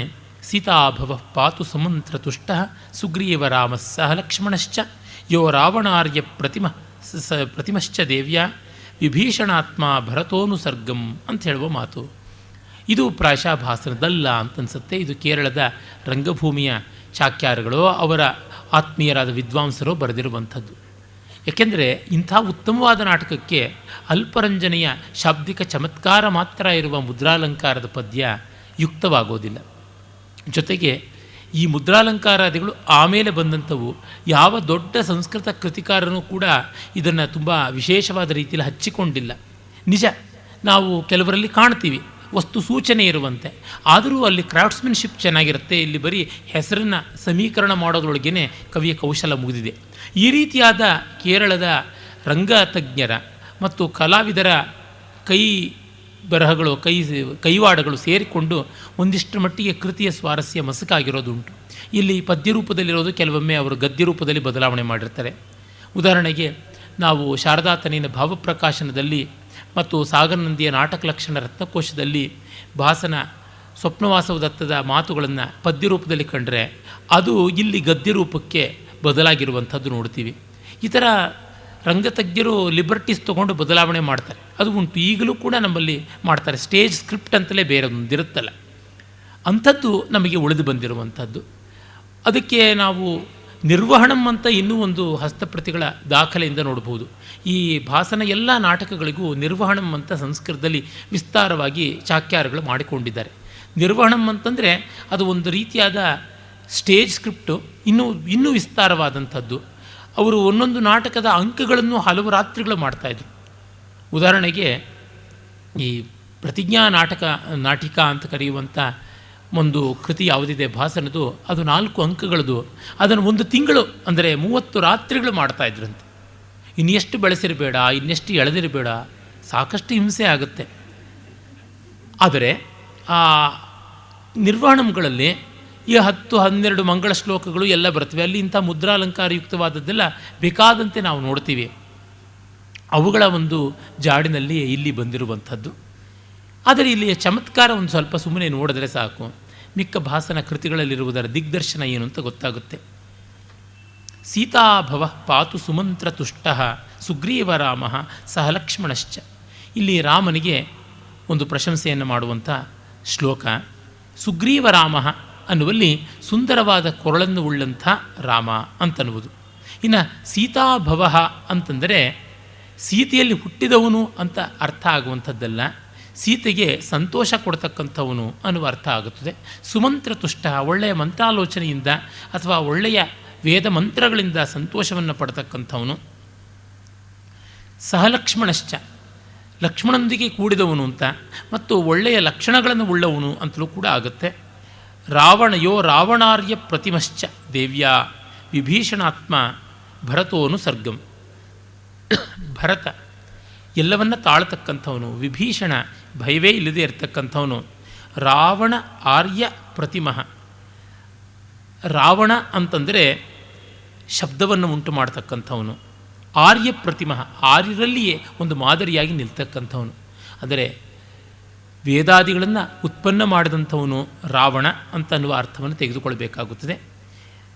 ಮತ್ತು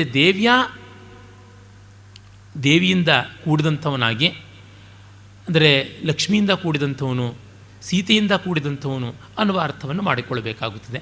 ಅಷ್ಟು ಮಾಡಿಯೂ ಒಂದಷ್ಟು ತೊಡಕು ಉಳಿಯುತ್ತೆ ಪದ್ಯದಲ್ಲಿ.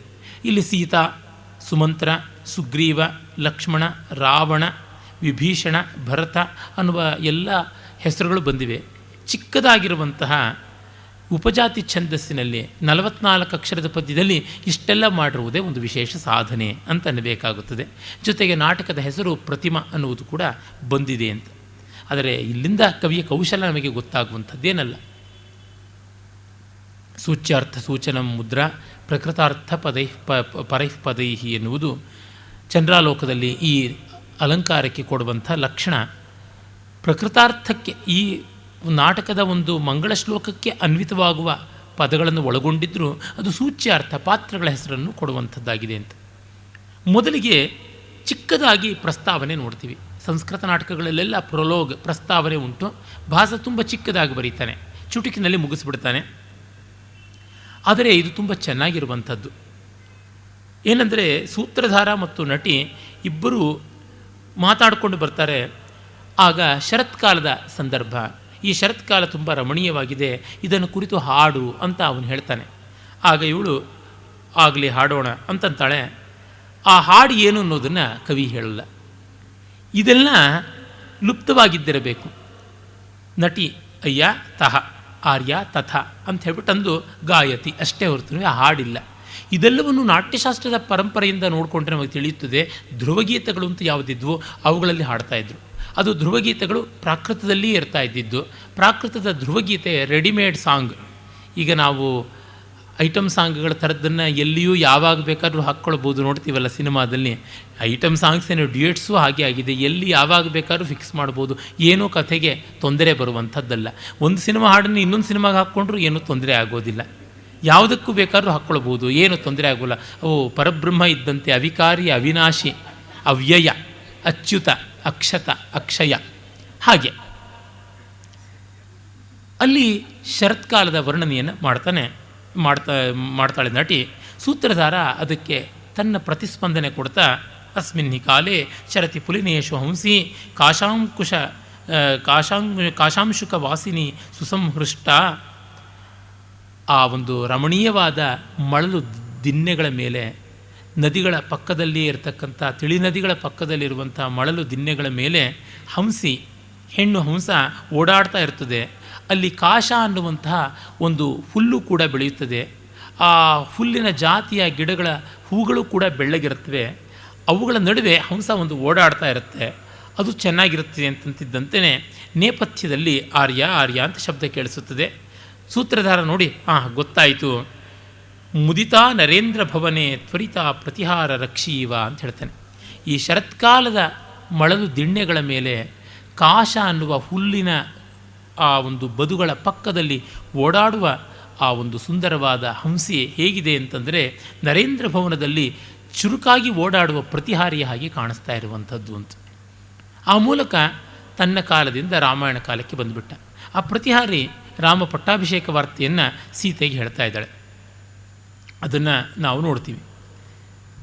ಮತ್ತು ಕಂಚುಕಿಯ ಜೊತೆಗೆ ಸಂವಾದ ನಡೆಯುತ್ತದೆ. ಆ ಸಂವಾದದಲ್ಲಿ ಕಂಚುಕಿ ಪ್ರತಿಹಾರಿಯನ್ನು ಕೇಳ್ತಾನೆ, ಏನಿದು ಸಂಭ್ರಮ, ಯಾಕೆ ಅಂತ. ಆಗ ಆ ರಾಮನ ಒಂದು ಪಟ್ಟಾಭಿಷೇಕದ ವಾರ್ತೆಯನ್ನು ಅವಳು ಹೇಳ್ತಾಳೆ. ದಶರಥಃ ಆಜ್ಞಾಪಯತಿ ಶೀಘ್ರಂ ಭರ್ತೃಧಾರಕಸ್ಯ ರಾಮಸ್ಯ ರಾಜ್ಯಪ್ರಭಾವ ಸಂಯೋಗ ಕಾರಕ ಅಭಿಷೇಕ ಸಂಭಾಗ ಆನೀಯಂತಾಂ ಇತಿ ಅಂತ ರಾಮನ ಪಟ್ಟಾಭಿಷೇಕಕ್ಕೆ ವ್ಯವಸ್ಥೆ ಮಾಡಬೇಕು ಅಂತ. ಕಂಚುಕಿ ಆಯಿತು ಅಂತ ಹೇಳಿಬಿಟ್ಟು ತುಂಬ ಒಳ್ಳೆಯದು ಅಂತ ಹೇಳಿ ಆ ಸನ್ನಾಹವೆಲ್ಲ ಆದದ್ದು ಏನು ಅಂತನ್ನೋದನ್ನು ಒಂದು ಪದ್ಯದಲ್ಲಿ ಹೇಳ್ತಾನೆ.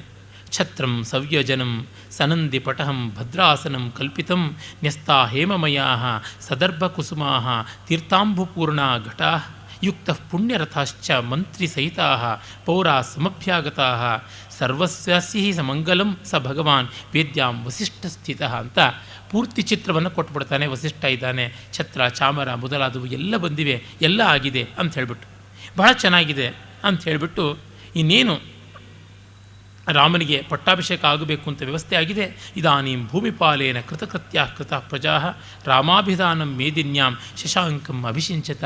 ರಾಮ ಅನ್ನುವ ಚಂದ್ರನನ್ನು ಪಟ್ಟಕ್ಕೆ ತರುವ ಮೂಲಕ ಜಗತ್ತಿಗೆಲ್ಲ ಸಂತೋಷವಾಗ್ತಾ ಇದೆ ಅನ್ನುವಂಥ ಒಂದು ಮಾತು ಬರುತ್ತೆ. ಅದೇ ಹೊತ್ತಿಗೆ ಕಂಚುಕಿ ಪ್ರತಿಹಾರಿಯನ್ನು ಕಳಿಸಿಕೊಡ್ತಾನೆ.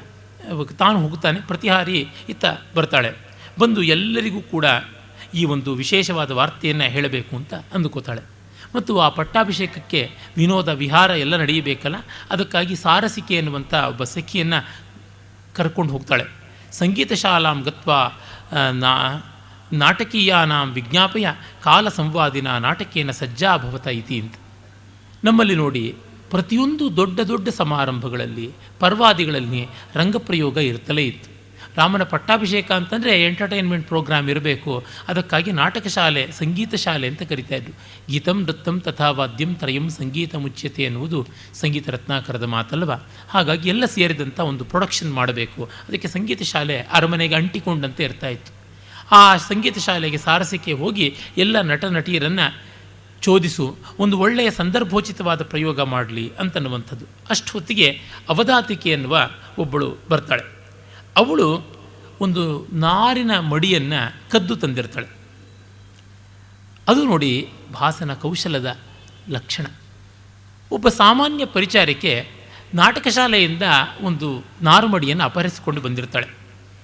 ಪರಿಹಾಸೇನ ಅಪಿ ಇಮಾಂ ವಲ್ಕಲಂ ಉಪನಯಂತ್ಯ ಮಮೈತಾವತ್ ಭಯಮಾಸೀತ್ ಕಿಂ ಪುನರ್ಲೋಭೇನ ಪರಧನಂ ಹರತಃ ಅಂತ.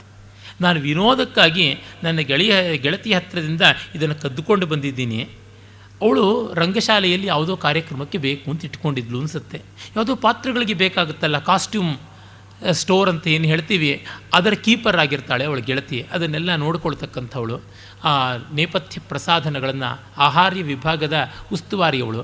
ಅವಳಿಗೆ ಗೊತ್ತಾಗದಂತೆ ತಂದು ಅವಳನ್ನು ಆಟ ಕಟ್ಟಿಸೋದು ಅಂತ ನೋಡಿರ್ತಾಳೆ. ಆದರೆ ತರ್ತಾ ಇದ್ದಂತೆಯೇ ಇವಳಿಗನ್ಸುತ್ತೆ, ವಿನೋದಕ್ಕಾಗಿ ಒಂದು ನಾರುಮಡಿ ತಂದಾಗಲೇ ನನಗೆ ಮನಸ್ಸಿನಲ್ಲಿ ಅಳಕಾಗ್ತಾ ಇದೆ. ಇನ್ನು ಯಾರು ಉದ್ದೇಶಪೂರ್ವಕವಾಗಿ ಬೇರೆಯವರ ಸಂಪತ್ತನ್ನು ನುಂಗುತ್ತಾರೋ ಅವ್ರಿಗೆ ಇನ್ನೆಷ್ಟು ಅಳಕಾಗ್ಬೋದು, ಇನ್ನೆಷ್ಟು ಅಂತರಂಗದಲ್ಲಿ ಕಸಿವಿಸಿ ಆಗ್ಬೋದು ಅಂತ ಹೇಳ್ತಾಳೆ.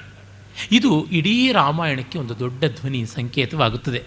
ಇಲ್ಲಿ ಕದ್ದಿರುವಂಥದ್ದು ವಿನೋದಕ್ಕೆ, ಆ ವಸ್ತುವಾದರೂ ಒಂದು ನಾರುಮಡಿ, ಅದು ಕೆಲವು ಹೊತ್ತು ಮಾತ್ರ. ಆ ಒಂದು ಸಂದರ್ಭವೇ ಇಷ್ಟು ಕ್ಷೋಭೆಯನ್ನು ಒಬ್ಬ ಸಾಮಾನ್ಯಳಾದಂಥ ಸೇವಕಿಯ ಅಂತರಂಗದಲ್ಲೂ ಮಾಡ್ತಾ ಇದೆ ಅಂದರೆ ಅಲ್ಲಿಯ ನೈತಿಕ ಪ್ರಜ್ಞೆ ಯಾವ ಮಟ್ಟಕ್ಕಿತ್ತು, ಅಲ್ಲಿಯ ಮೌಲ್ಯಸ್ತರ ಎಷ್ಟಿತ್ತು ಅನ್ನೋದನ್ನು ನಾವು ಊಹೆ ಮಾಡಿಕೊಳ್ಬೇಕು. ಭಾಸನ ಕೌಶಲ ಇರುವುದು ಇಂಥ ಸಂದರ್ಭಗಳಲ್ಲಿ. ಒಂದು ಸಣ್ಣ ಪಾತ್ರದ ಮೂಲಕವೇ ಅವನು ದೊಡ್ಡ ಮಾತಾಡಿಸ್ಬಿಡ್ತಾನೆ, ಆ ಕಾಲಕ್ಕೆ ಒಂದು ಕನ್ನಡಿ ಹಿಡಿದು ಬಿಡ್ತಾನೆ. ಈ ದೃಷ್ಟಿಯಿಂದ ಕಂಡಾಗ ರಾಮನಿಗೆ ಸಲ್ಲಬೇಕಾದ ರಾಜ್ಯವನ್ನು ಮಂಥರೆಯ ಮೂಲಕ ಕೈಕೇಯಿ ಕಪಟೋಪಾಯಕ್ಕೆ ತುತ್ತಾಗಿ ಸೆಳೀತಾ ಇದ್ದಾಳೆ ಅಂದರೆ ಇನ್ನೆಷ್ಟು ಅಂತರಂಗಕ್ಕೆ ಕ್ಷೋಭೆ ಆಗಬೇಕು, ಅದು ಭರತನಿಗೆ ಯಾವ ಮಟ್ಟಕ್ಕೆ ತಟ್ಟಬೇಕು, ಅವನ ಪ್ರತಿಕ್ರಿಯೆ ಎಂಥದ್ದಾಗಿರಬೇಕು. ಮತ್ತು ಕದ್ದದ್ದು ಒಂದು ನಾರುಮಡಿ. ಆ ಕದ್ದ ನಾರುಮಡಿಯೇ ಕಡೆಗೆ ಸೀತೆ ಹುಟ್ಟುಕೊಳ್ಳುವ ನಾರುಮಡಿಯಾಗಿ, ರಾಮ ಹುಟ್ಟುಕೊಳ್ಳುವ ನಾರುಮಡಿಯಾಗಿ ಇಡೀ ನಾಟಕದಲ್ಲೇ ಬೆಳೀತಾ ಬರುತ್ತದೆ. ಅಂದರೆ ನಾಟಕದ ಒಂದು ಅಲಂಕಾರವನ್ನು ರಾಮ ಜೀವನ ನಾಟಕಕ್ಕೆ ಬಳಸ್ಕೊಂಡು ಬಿಡ್ತಾನೆ. ಅವನಿಗೆ ನಾರುಮಡಿ ಇನ್ನೆಲ್ಲಿಂದಲೂ ಸಿಗೋದಿಲ್ಲ, ಇದೇ ನಾರುಮಡಿಯನ್ನೇ ಅವನು ತೆಗೆದುಕೊಳ್ಳುವಂಥದ್ದು. ಮತ್ತು ಈ ನಾರುಮಡಿಯನ್ನು ಸೀತೆ ಉಟ್ಕೊಳ್ತಾಳೆ. ಅಂದರೆ ಹೇಗೆ ಅದು ಧ್ವನಿ ಪರಂಪರೆಯಾಗಿ ಬದಲಾಗುತ್ತದೆ, ಎಲ್ಲಿಯೋ ಆ ನಾರುಮಡಿ ಅಲ್ಲಿಗೆ ಬಿಟ್ಟುಬಿಡೋದಿಲ್ಲ. ಸಾಮಾನ್ಯ ಕವಿ ಆದರೆ ಇಷ್ಟು ಮಾಡಿಯೇ ಕೃತಕೃತ್ಯ ನಾನು, ಇನ್ನೇನು ಚಮತ್ಕಾರದ ಅತಿಶಯತ್ವ ಇಲ್ಲ ಅಂತ ಬಿಡ್ತಾ ಇದ್ದ. ಆದರೆ ಸಮರ್ಥನಾದ ಕವಿ ಅದನ್ನು ಬೆಳೆಸ್ತಾನೆ. ಅವಳೀಗ ಅವಧಾತಿಕೆ ಸೀತೆ ಹತ್ರಕ್ಕೆ ಹೋಗ್ತಾಳೆ. ಇನ್ನು ಪ್ರತಿಹಾರಿ ತಾನು ಬೇರೆ ಬೇರೆ ಕಡೆಗಳಲ್ಲೆಲ್ಲ ಹೋಗಿ ಹೇಳಬೇಕಾದ ಸುದ್ದಿ, ನಾಟಕ ಶಾಲೆಯಲ್ಲಿ ಹೇಳಬೇಕಾದ್ದು, ಅದಕ್ಕೆಲ್ಲದಕ್ಕೂ ಅವಳು ಹೊರಟೋಗ್ತಾಳೆ. ಸೀತೆ ಪರಿವಾರ ಸಮೇತಳಾಗಿ ಬರ್ತಾಳೆ. ಬಂದಾಗ ಆ ಚೇಟಿ ಅವಳ ಎದುರು ಕಾಣಿಸ್ಕೊಳ್ತಾಳೆ. ಆಗ ನೋಡಿ ಸೀತೆಯ ಪರಿಶೀಲನಾ ಶಕ್ತಿ ಎಂಥದ್ದು. ಅವಧಾತಿಕ ಪರಿಶಂಕಿತ ವರ್ಣೇವ ದೃಶ್ಯತೆ. ಇವಳು ಮುಖ ನೋಡಿದ್ರೆ ಏನೋ ಡೌಟ್ ಪಡುವಂತೆ ಇದೆ, ಶಂಕೆ ಮಾಡುವಂತೆ ಕಾಣಿಸ್ತಾ ಇದೆ ಅವಳ ಬಗ್ಗೆ ಅಂತ. ಅಂದರೆ ಅವಳ ನೈಶಿತ್ಯ, ದೃಷ್ಟಿ ನೈಶಿತ್ಯವು ಮತ್ತು ಸೇವಕರ ಬಗ್ಗೆ ಎಲ್ಲ ಸದಾ ವಹಿಸ್ತಾ ಇದ್ದ ಗಮನ, ಕಾಳಜಿ ಏಕಕಾಲದಲ್ಲಿ ಕಾಣಿಸುತ್ತೆ. ಹಾಗಾಗಿ ಅವಳು ಕೇಳ್ತಾಳೆ, ಏನಿದು ಅಂತ. ಆಗ ಚೇಟಿ ಹೇಳ್ತಾಳೆ, ಸುಲಭಾಪರಾಧ ಪರಿಜನೋ ನಾಮ. ಪರಿಜನರು ಸಾಮಾನ್ಯವಾಗಿ ಬೇಗ ತಪ್ಪು ಮಾಡ್ತಾರಲ್ವ. ಅಂದರೆ ಮಂಥರೆಯೂ ಕೂಡ ಇದೇ ರೀತಿ ತಪ್ಪು ಮಾಡಿರುವಂಥದ್ದು. ಅವಳು ಏನೂ ದೊಡ್ಡದಾಗಿ ಯೋಚನೆ ಮಾಡಲಿಲ್ಲಪ್ಪ, ಮಾಡಿದ್ಳು. ಅದನ್ನು ಒಂದು ದೊಡ್ಡ ಇಶ್ಯೂ ಆಗಿ ಮಾಡಬೇಕಾಗಿತ್ತ ದೊಡ್ಡವರು. ಸೇವಕರು ತಮ್ಮ ಪರಿಧಿ ಒಳಗೆ ಆಲೋಚನೆ ಮಾಡ್ತಾರೆ, ಅದನ್ನು ಯಜಮಾನರು ಅನಾಮತ್ತಾಗಿ ಸ್ವೀಕರಿಸಿದ್ರೆ ಎಂಥ ಅಪರಾಧ ಆಗುತ್ತದೆ. ಸಾಮಾನ್ಯವಾಗಿ ಇವೆಲ್ಲ ಲೋಕದಲ್ಲಿ ಕಾಣುವಂಥದ್ದೇನೆ. ಆಗ ಸೀತೆ ಹೇಳ್ತಾಳೆ, ಇಲ್ಲ ಆ ಥರ ಎಲ್ಲ ಸೀರಿಯಸ್ ಆದಂಥ ಆಕ್ಷೇಪಗಳು ಮಾಡಬೇಕಾಗಿಲ್ಲ. ಏನು ಅಂತಂದಾಗ ಅವಧಾತಿಕೆಗಿಂತ ತಡೆಯೋಕ್ಕಾಗಲ್ಲ, ಹೇಳೇ ಬಿಡ್ತಾಳೆ, ನಾನು ಈ ಥರ ಸಣ್ಣ ಅಪರಾಧ ಮಾಡಿದ್ದೀನಿ ಅಂತ. ಏನು ಅಂತಂದರೆ ಈ ನಾರು ಬಟ್ಟೆಯನ್ನು ತಂದಿದ್ದೀನಿ ಅಂತ ಹೇಳ್ಬಿಟ್ಟು ತೋರಿಸ್ತಾಳೆ. ಸೀತೆ ಅದುವರೆಗೂ ನಾರು ಬಟ್ಟೆಯನ್ನು ಕೈನಲ್ಲಿ ಹಿಡಿದು ನೋಡಿರೋದಿಲ್ಲ. ಅವಳು ನೋಡಿಬಿಟ್ಟು ಇದೊಂಥರ ಚೆನ್ನಾಗಿದೆ, ಇದನ್ನು ಯಾತಕ್ಕೆ ಉಟ್ಕೋಬಾರ್ದು ಅಂತಂತಾಳೆ. ಆಗ ಛೇಚೆ, ನೀವು ಉಟ್ಕೊಳ್ಳೋದಾದ್ರೆ ಒಂದು ಬೇರೆ ಹೊಸ ವಸ್ತ್ರವನ್ನೇ ತರಿಸ್ಬೋದು, ಇದೆಲ್ಲ ನಟ ನಟಿಯರೆಲ್ಲ ಬಳಸಿರ್ತಕ್ಕಂಥದ್ದು. ನಟ ನಟಿಯರು ಬಳಸಿರುವ ಬಟ್ಟೆ ಹೇಗಿರುತ್ತೆ ಅನ್ನೋದು ಯಕ್ಷಗಾನದ ದಗಲೇ ನೋಡಿದ್ರೆ ನಮಗೆ ಗೊತ್ತಾಗುತ್ತೆ. ಎಷ್ಟೋ ಜನ ಬಳಸಿರ್ತಾರೆ, ಬೆವರಾಗಿರುತ್ತೆ, ಮತ್ತೊಂದಾಗಿರುತ್ತೆ, ಮೈಲಿಗೆ ಬಟ್ಟೆ ಅನ್ನೋ ಥರದ್ದು. ಆದರೆ ಸೀತೆ ಇಲ್ಲ ಇದನ್ನೇ ಉಟ್ಕೊಳ್ಳೋಣ ಅಂತ ಹೇಳ್ಬಿಟ್ಟು ಅಂದ್ಕೋತಾಳೆ. ಅಲ್ಲಿ ನೋಡಿ ಮತ್ತೆ ಹೇಳ್ತಾಳೆ, ಈ ಥರ ನೀನು ಅವಳ ಸಾಮಗ್ರಿಯನ್ನು ಕದ್ದುಕೊಂಡು ಬಂದುಬಿಟ್ರೆ ಕಷ್ಟ, ಹಾಗಾಗಿ ಅವಳಿಗೆ ಇದನ್ನು ಹಿಂದಿರುಗಿಸಬೇಕು, ಅದನ್ನು ಹೇಳು ಅಂತ ಹೇಳ್ಬಿಟ್ಟಿದ್ನು. ಆಗ ಆಯಿತು ಮಾಡೋಣ ಅಂತ ಕಳಿಸ್ಕೊಡ್ತಾಳೆ. ಆ ಸೇವಕಿ ಹೋಗಿ ರಂಗಶಾಲೆಯಲ್ಲಿ, ಸಂಗೀತ ಶಾಲೆಯಲ್ಲಿ ಸೀತೆಯ ಮತ್ತೊಬ್ಬ ಚೇಟಿ ಅವಳಿದ್ದಾಳೆ, ಅವಧಾತಿಕೆ, ಅವಳು ಕದ್ದು ತಂದಿದ್ದಾಳೆ ಅಂತನ್ನುವ ಸುದ್ದಿ ಹೇಳಿದ್ರೆ, ಅವಳು ರಂಗಶಾಲೆಯವಳು ಏನು ಮಾಡ್ತಾಳೆ ಅಂತಂದರೆ, ಸೀತೆ ಈ ಒಂದು ವಸ್ತ್ರವನ್ನು ಉಡಬೇಕು ಅಂತ ಬಯಸಿದ್ರಲ್ಲ, ಒಳ್ಳೆಯ ವಸ್ತ್ರವನ್ನೇ ಕಳಿಸ್ಕೊಡ್ತೀನಿ ಅಂತ ಅವಳು ಕಳಿಸ್ಕೊಡ್ತಾಳೆ. ಅಷ್ಟರೊಳಗೆ ಅವಳು ಹಳೆ ವಸ್ತ್ರವನ್ನು ಉಟ್ಟಿರ್ತಾಳೆ, ಆ ಹೊಸ ವಸ್ತ್ರವನ್ನು ರಾಮನೇ ಉಟ್ಟುಬಿಡ್ತಾನೆ ಬರುವಷ್ಟೊತ್ತಿಗೆ. ಆ ಸಂವಿಧಾನವನ್ನು ಅಷ್ಟು ಚೆನ್ನಾಗಿ ಅವನು ಮ್ಯಾನಿಪುಲೇಟ್ ಮಾಡ್ತಾನೆ. ಸೀತೆ ಉಟ್ಕೊಳ್ತಾಳೆ. ಆಗ ನೋಡಿ ಸೇವಕಿ ಹೇಳ್ತಾಳೆ, ಸರ್ವಂ ಶೋಭನೀಯಂ ಸರ್ವಶೋಭನೀಯಂ ಸ್ವರೂಪಂ ನಾಮ ಅಲಂಕರೋತು ಭಟ್ಟಿನೇ. ಒಳ್ಳೆಯ ರೂಪಕ್ಕೆ ಎಲ್ಲ ಚೆನ್ನಾಗಿರುತ್ತೆ, ನೀವು ನಾರು ಉಟ್ಟರೂ ಚೆನ್ನ, ರೇಷ್ಮೆ ಉಟ್ಟರೂ ಚೆನ್ನ ಅಂತ ಹೇಳ್ಬಿಟ್ಟು. ಮತ್ತು ಅದು ನಾರು ಬಟ್ಟೆ ಬಂಗಾರದ ಬಣ್ಣದಲ್ಲಿ ಹೊಳೆಯುವಂತೆ ಕಾಣುತ್ತೆ. ಸೌವರ್ಣಿಕಮಿವ ವಲ್ಕಲಂ ಸಮೃತಂ ಅಂತ ಹೇಳ್ಬಿಟ್ಟು ಅವಧಾತಿಕೆನೂ ಹೇಳ್ತಾಳೆ, ನಿಮ್ಮ ಬಣ್ಣಕ್ಕೆ ಈ ಬಣ್ಣ ತುಂಬ ಚೆನ್ನಾಗಿ ಶೋಭಿಸ್ತಾ ಇದೆ ಅಂತ ಹೇಳಿಬಿಟ್ಟಿದ್ವಿ. ಆ ಸಂದರ್ಭದಲ್ಲಿ ಕನ್ನಡಿಯನ್ನು ತರಿಸ್ಕೊಂಡು ಅಲ್ಲಿ ನೋಡ್ತಾ ಇರ್ತಾಳೆ. ಆ ಸಂದರ್ಭದಲ್ಲಿ ಈ ಅಭಿಷೇಕದ ವಾರ್ತೆ ಅವಳು ಪ್ರತಿಹಾರಿ ಬಂದು ಹೇಳ್ತಾಳೆ. ಅಭಿಷೇಕ ಅಂತ ಭಟ್ಟಿನಿ ಕಂಚುಕಿ ಭಣತಿಯ ಅಭಿಷೇಕ ಇತಿ. ಆ ಪುನರುಕ್ತಿ ನೋಡಿ, ಕಂಚುಕಿ ಹೇಳ್ತಾನೆ ಪಟ್ಟಾಭಿಷೇಕ ಅಂತ ಹೇಳಿಬಿಟ್ಟು ಅಂತ. ಆಗ ಸೀತೆ ಕೇಳ್ತಾಳೆ, ಏನು ಎಂಥದ್ದು ಅಂತ, ಇದು ರಾಮನಿಗೆ ಅಂತ. ಆ ತತ್ಕ್ಷಣವೇ ಅವಳು ತಾಪಿತಾತ ಕುಶಲಿ ಮಾವ ಕ್ಷೇಮ ತಾನೆ ಅಂತಾಳೆ. ನೋಡಿ, ಗಂಡನ ಪಟ್ಟಾಭಿಷೇಕ ಅಂತಂದರೆ ಚಪ್ಪಾಳೆ ತಟ್ಟಿ ಕುಣಿಯೋಕ್ಕೆ ಮುನ್ನ ಈ ಥರದ ಪಟ್ಟಾಭಿಷೇಕ ಅವಸರದಲ್ಲಿ ಅನಿರೀಕ್ಷಿತವಾಗಿ ಆಗೋದಿದ್ದರೆ ದೊಡ್ಡವರಿಗೇನೋ ಪ್ರಮಾದ ಬಂದಾಗ ರಾಜ್ಯ ಒಂದು ಕ್ಷಣಕಾಲ ಕೂಡ ಅನಾಯಕವಾಗಿರಬಾರದು ಅನ್ನುವಂಥ ದೃಷ್ಟಿ. ಅಂದರೆ ಅಪಿತಾತ ಕುಶಲಿ ಎನ್ನುವ ಒಂದೇ ಮಾತಿನಲ್ಲಿ ಸೀತೆಯ ಇಡೀ ಚಾರಿತ್ರ್ಯವನ್ನು ಕಟ್ಟಿಕೊಟ್ಟು ತನ್ನ ಮಾವ ಅತ್ತೆ ಇವರು ಕಷ್ಟಪಟ್ಟುಕೊಂಡು ತಾನು ಪಟ್ಟಮಹಿಷಿ ಆಗುವುದಲ್ಲ, ರಾಮ ರಾಜ ಆಗುವುದಲ್ಲ ಅನ್ನುವಂಥ ದೃಷ್ಟಿ. ಒಂದು ಮಾತಿನಲ್ಲಿ ಒಂದು ಪಾತ್ರ ಸ್ವಭಾವವನ್ನು ತೋರ್ಪಡಿಸಿಕೊಡಬೇಕಂದ್ರೆ ಎಷ್ಟು ಸಾಂದ್ರವಾಗಿ ಬರೆಯಬೇಕು. ಆ ಸಂಯಮದ ಹಿಂದೆ ಎಷ್ಟು ಸಮೃದ್ಧಿ ಇರಬೇಕು ಭಾವದ್ದು ಅಂತ ಅನ್ನೋದು ಗೊತ್ತಾಗುತ್ತದೆ. ಆಮೇಲೆ ಮಹಾರಾಜ ಚೆನ್ನಾಗಿದ್ದಾನ ಅಂತ ಕೇಳಿದಾಗ, ಇಲ್ಲ ಅವನು ಚೆನ್ನಾಗಿಯೇ ಇದ್ದಾನೆ, ಅವನೇ ಈ ಪಟ್ಟಾಭಿಷೇಕಕ್ಕೆ ಏರ್ಪಾಟು ಮಾಡ್ತಾ ಇರುವಂಥದ್ದು ಅಂತಂದಾಗ, ಯದ್ಯೇವಂ ದ್ವಿತೀಯಮ್ಮೇ ಪ್ರಿಯಂ ಶ್ರುತಂ, ಹಾಗಿದ್ದಾಗ ನಾನು ಎರಡನೆಯ ಸಂತೋಷ ವಾರ್ತೆಯನ್ನು ಕೇಳ್ತಾ ಇದ್ದೀನಿ ಅಂತಾಳೆ. ರಾಮ ಪಟ್ಟಾಭಿಷೇಕ ವಾರ್ತೆ ಒಂದು ಸಂತೋಷ ಆದರೆ, ಮಾವ ಗಟ್ಟುಮುಟ್ಟಾಗಿದ್ದು ಅವನು ಕಣ್ಮುಂದೆ ನಾವು ಇರ್ತೀವಿ, ಅವನು ನಮ್ಮ ಜೊತೆ ಇರ್ತಾನೆ ಅನ್ನೋದು ಮತ್ತೊಂದು ಸಂತೋಷ ಅಂತ. ಈಗ ಈ ಎರಡು ಸುವಾರ್ತೆ ತಂದಿದ್ದಕ್ಕೆ ನಿನಗೆ ಬಹುಮಾನ ಅಂತ ತನ್ನ ಎಲ್ಲ ಒಡವೆ ಕೊಟ್ಬಿಡ್ತಾಳೆ. ನಾರು ಬಟ್ಟೆ ಹುಟ್ಟಿದ್ದಾಳೆ, ಅರೆ ಮೈ ಮೇಲೆ ಒಡವೆ ಇತ್ತು, ಈಗ ಒಡವೆನೂ ತೆಗೆದುಬಿಟ್ಲು, ವನವಾಸಕ್ಕೆ ಸಿದ್ಧ ಆಗಿಬಿಟ್ಲು. ಈ ಮೂಲಕವಾಗಿ ಕವಿ ಅನೇಕ ಉದ್ದೇಶಗಳನ್ನು ಸಾಧಿಸ್ತಾ ಇದ್ದಾನೆ. ಒಂದೇನೆಂದರೆ, ಸೀತೆಗೆ ಮೂಲ ವಾಲ್ಮೀಕಿ ರಾಮಾಯಣದಲ್ಲಿ ನಾರುಮಡಿಯನ್ನು ಉಡಿಸುವಂಥ ಪ್ರಪೋಸಲ್ನ ಕೈಕೇಯಿ ಮೊದಲಾದವರೇ ಮಾಡ್ತಾರೆ. ಕಾಡಿಗೆ ನಾರುಮಡಿ ಹುಟ್ಟು ಹೋಗಬೇಕು ಅಂದಾಗ ನಾರುಮಡಿಯನ್ನು ಅವಳು ಯಾವ ಮಾಯದಲ್ಲಿ ಎಲ್ಲಿ ಆರ್ಡರ್ ಕೊಟ್ಟು ಯಾವ ಟೆಕ್ಸ್ಟೈಲ್ ಇಂಡಸ್ಟ್ರಿಗೆ ಮಾಡಿಸಿರ್ತಾಳೋ ಅಚ್ಚುಕಟ್ಟಾಗಿ ಜೊತೆ ತಂದು ಇಟ್ಟುಬಿಟ್ಟಿರ್ತಾಳೆ.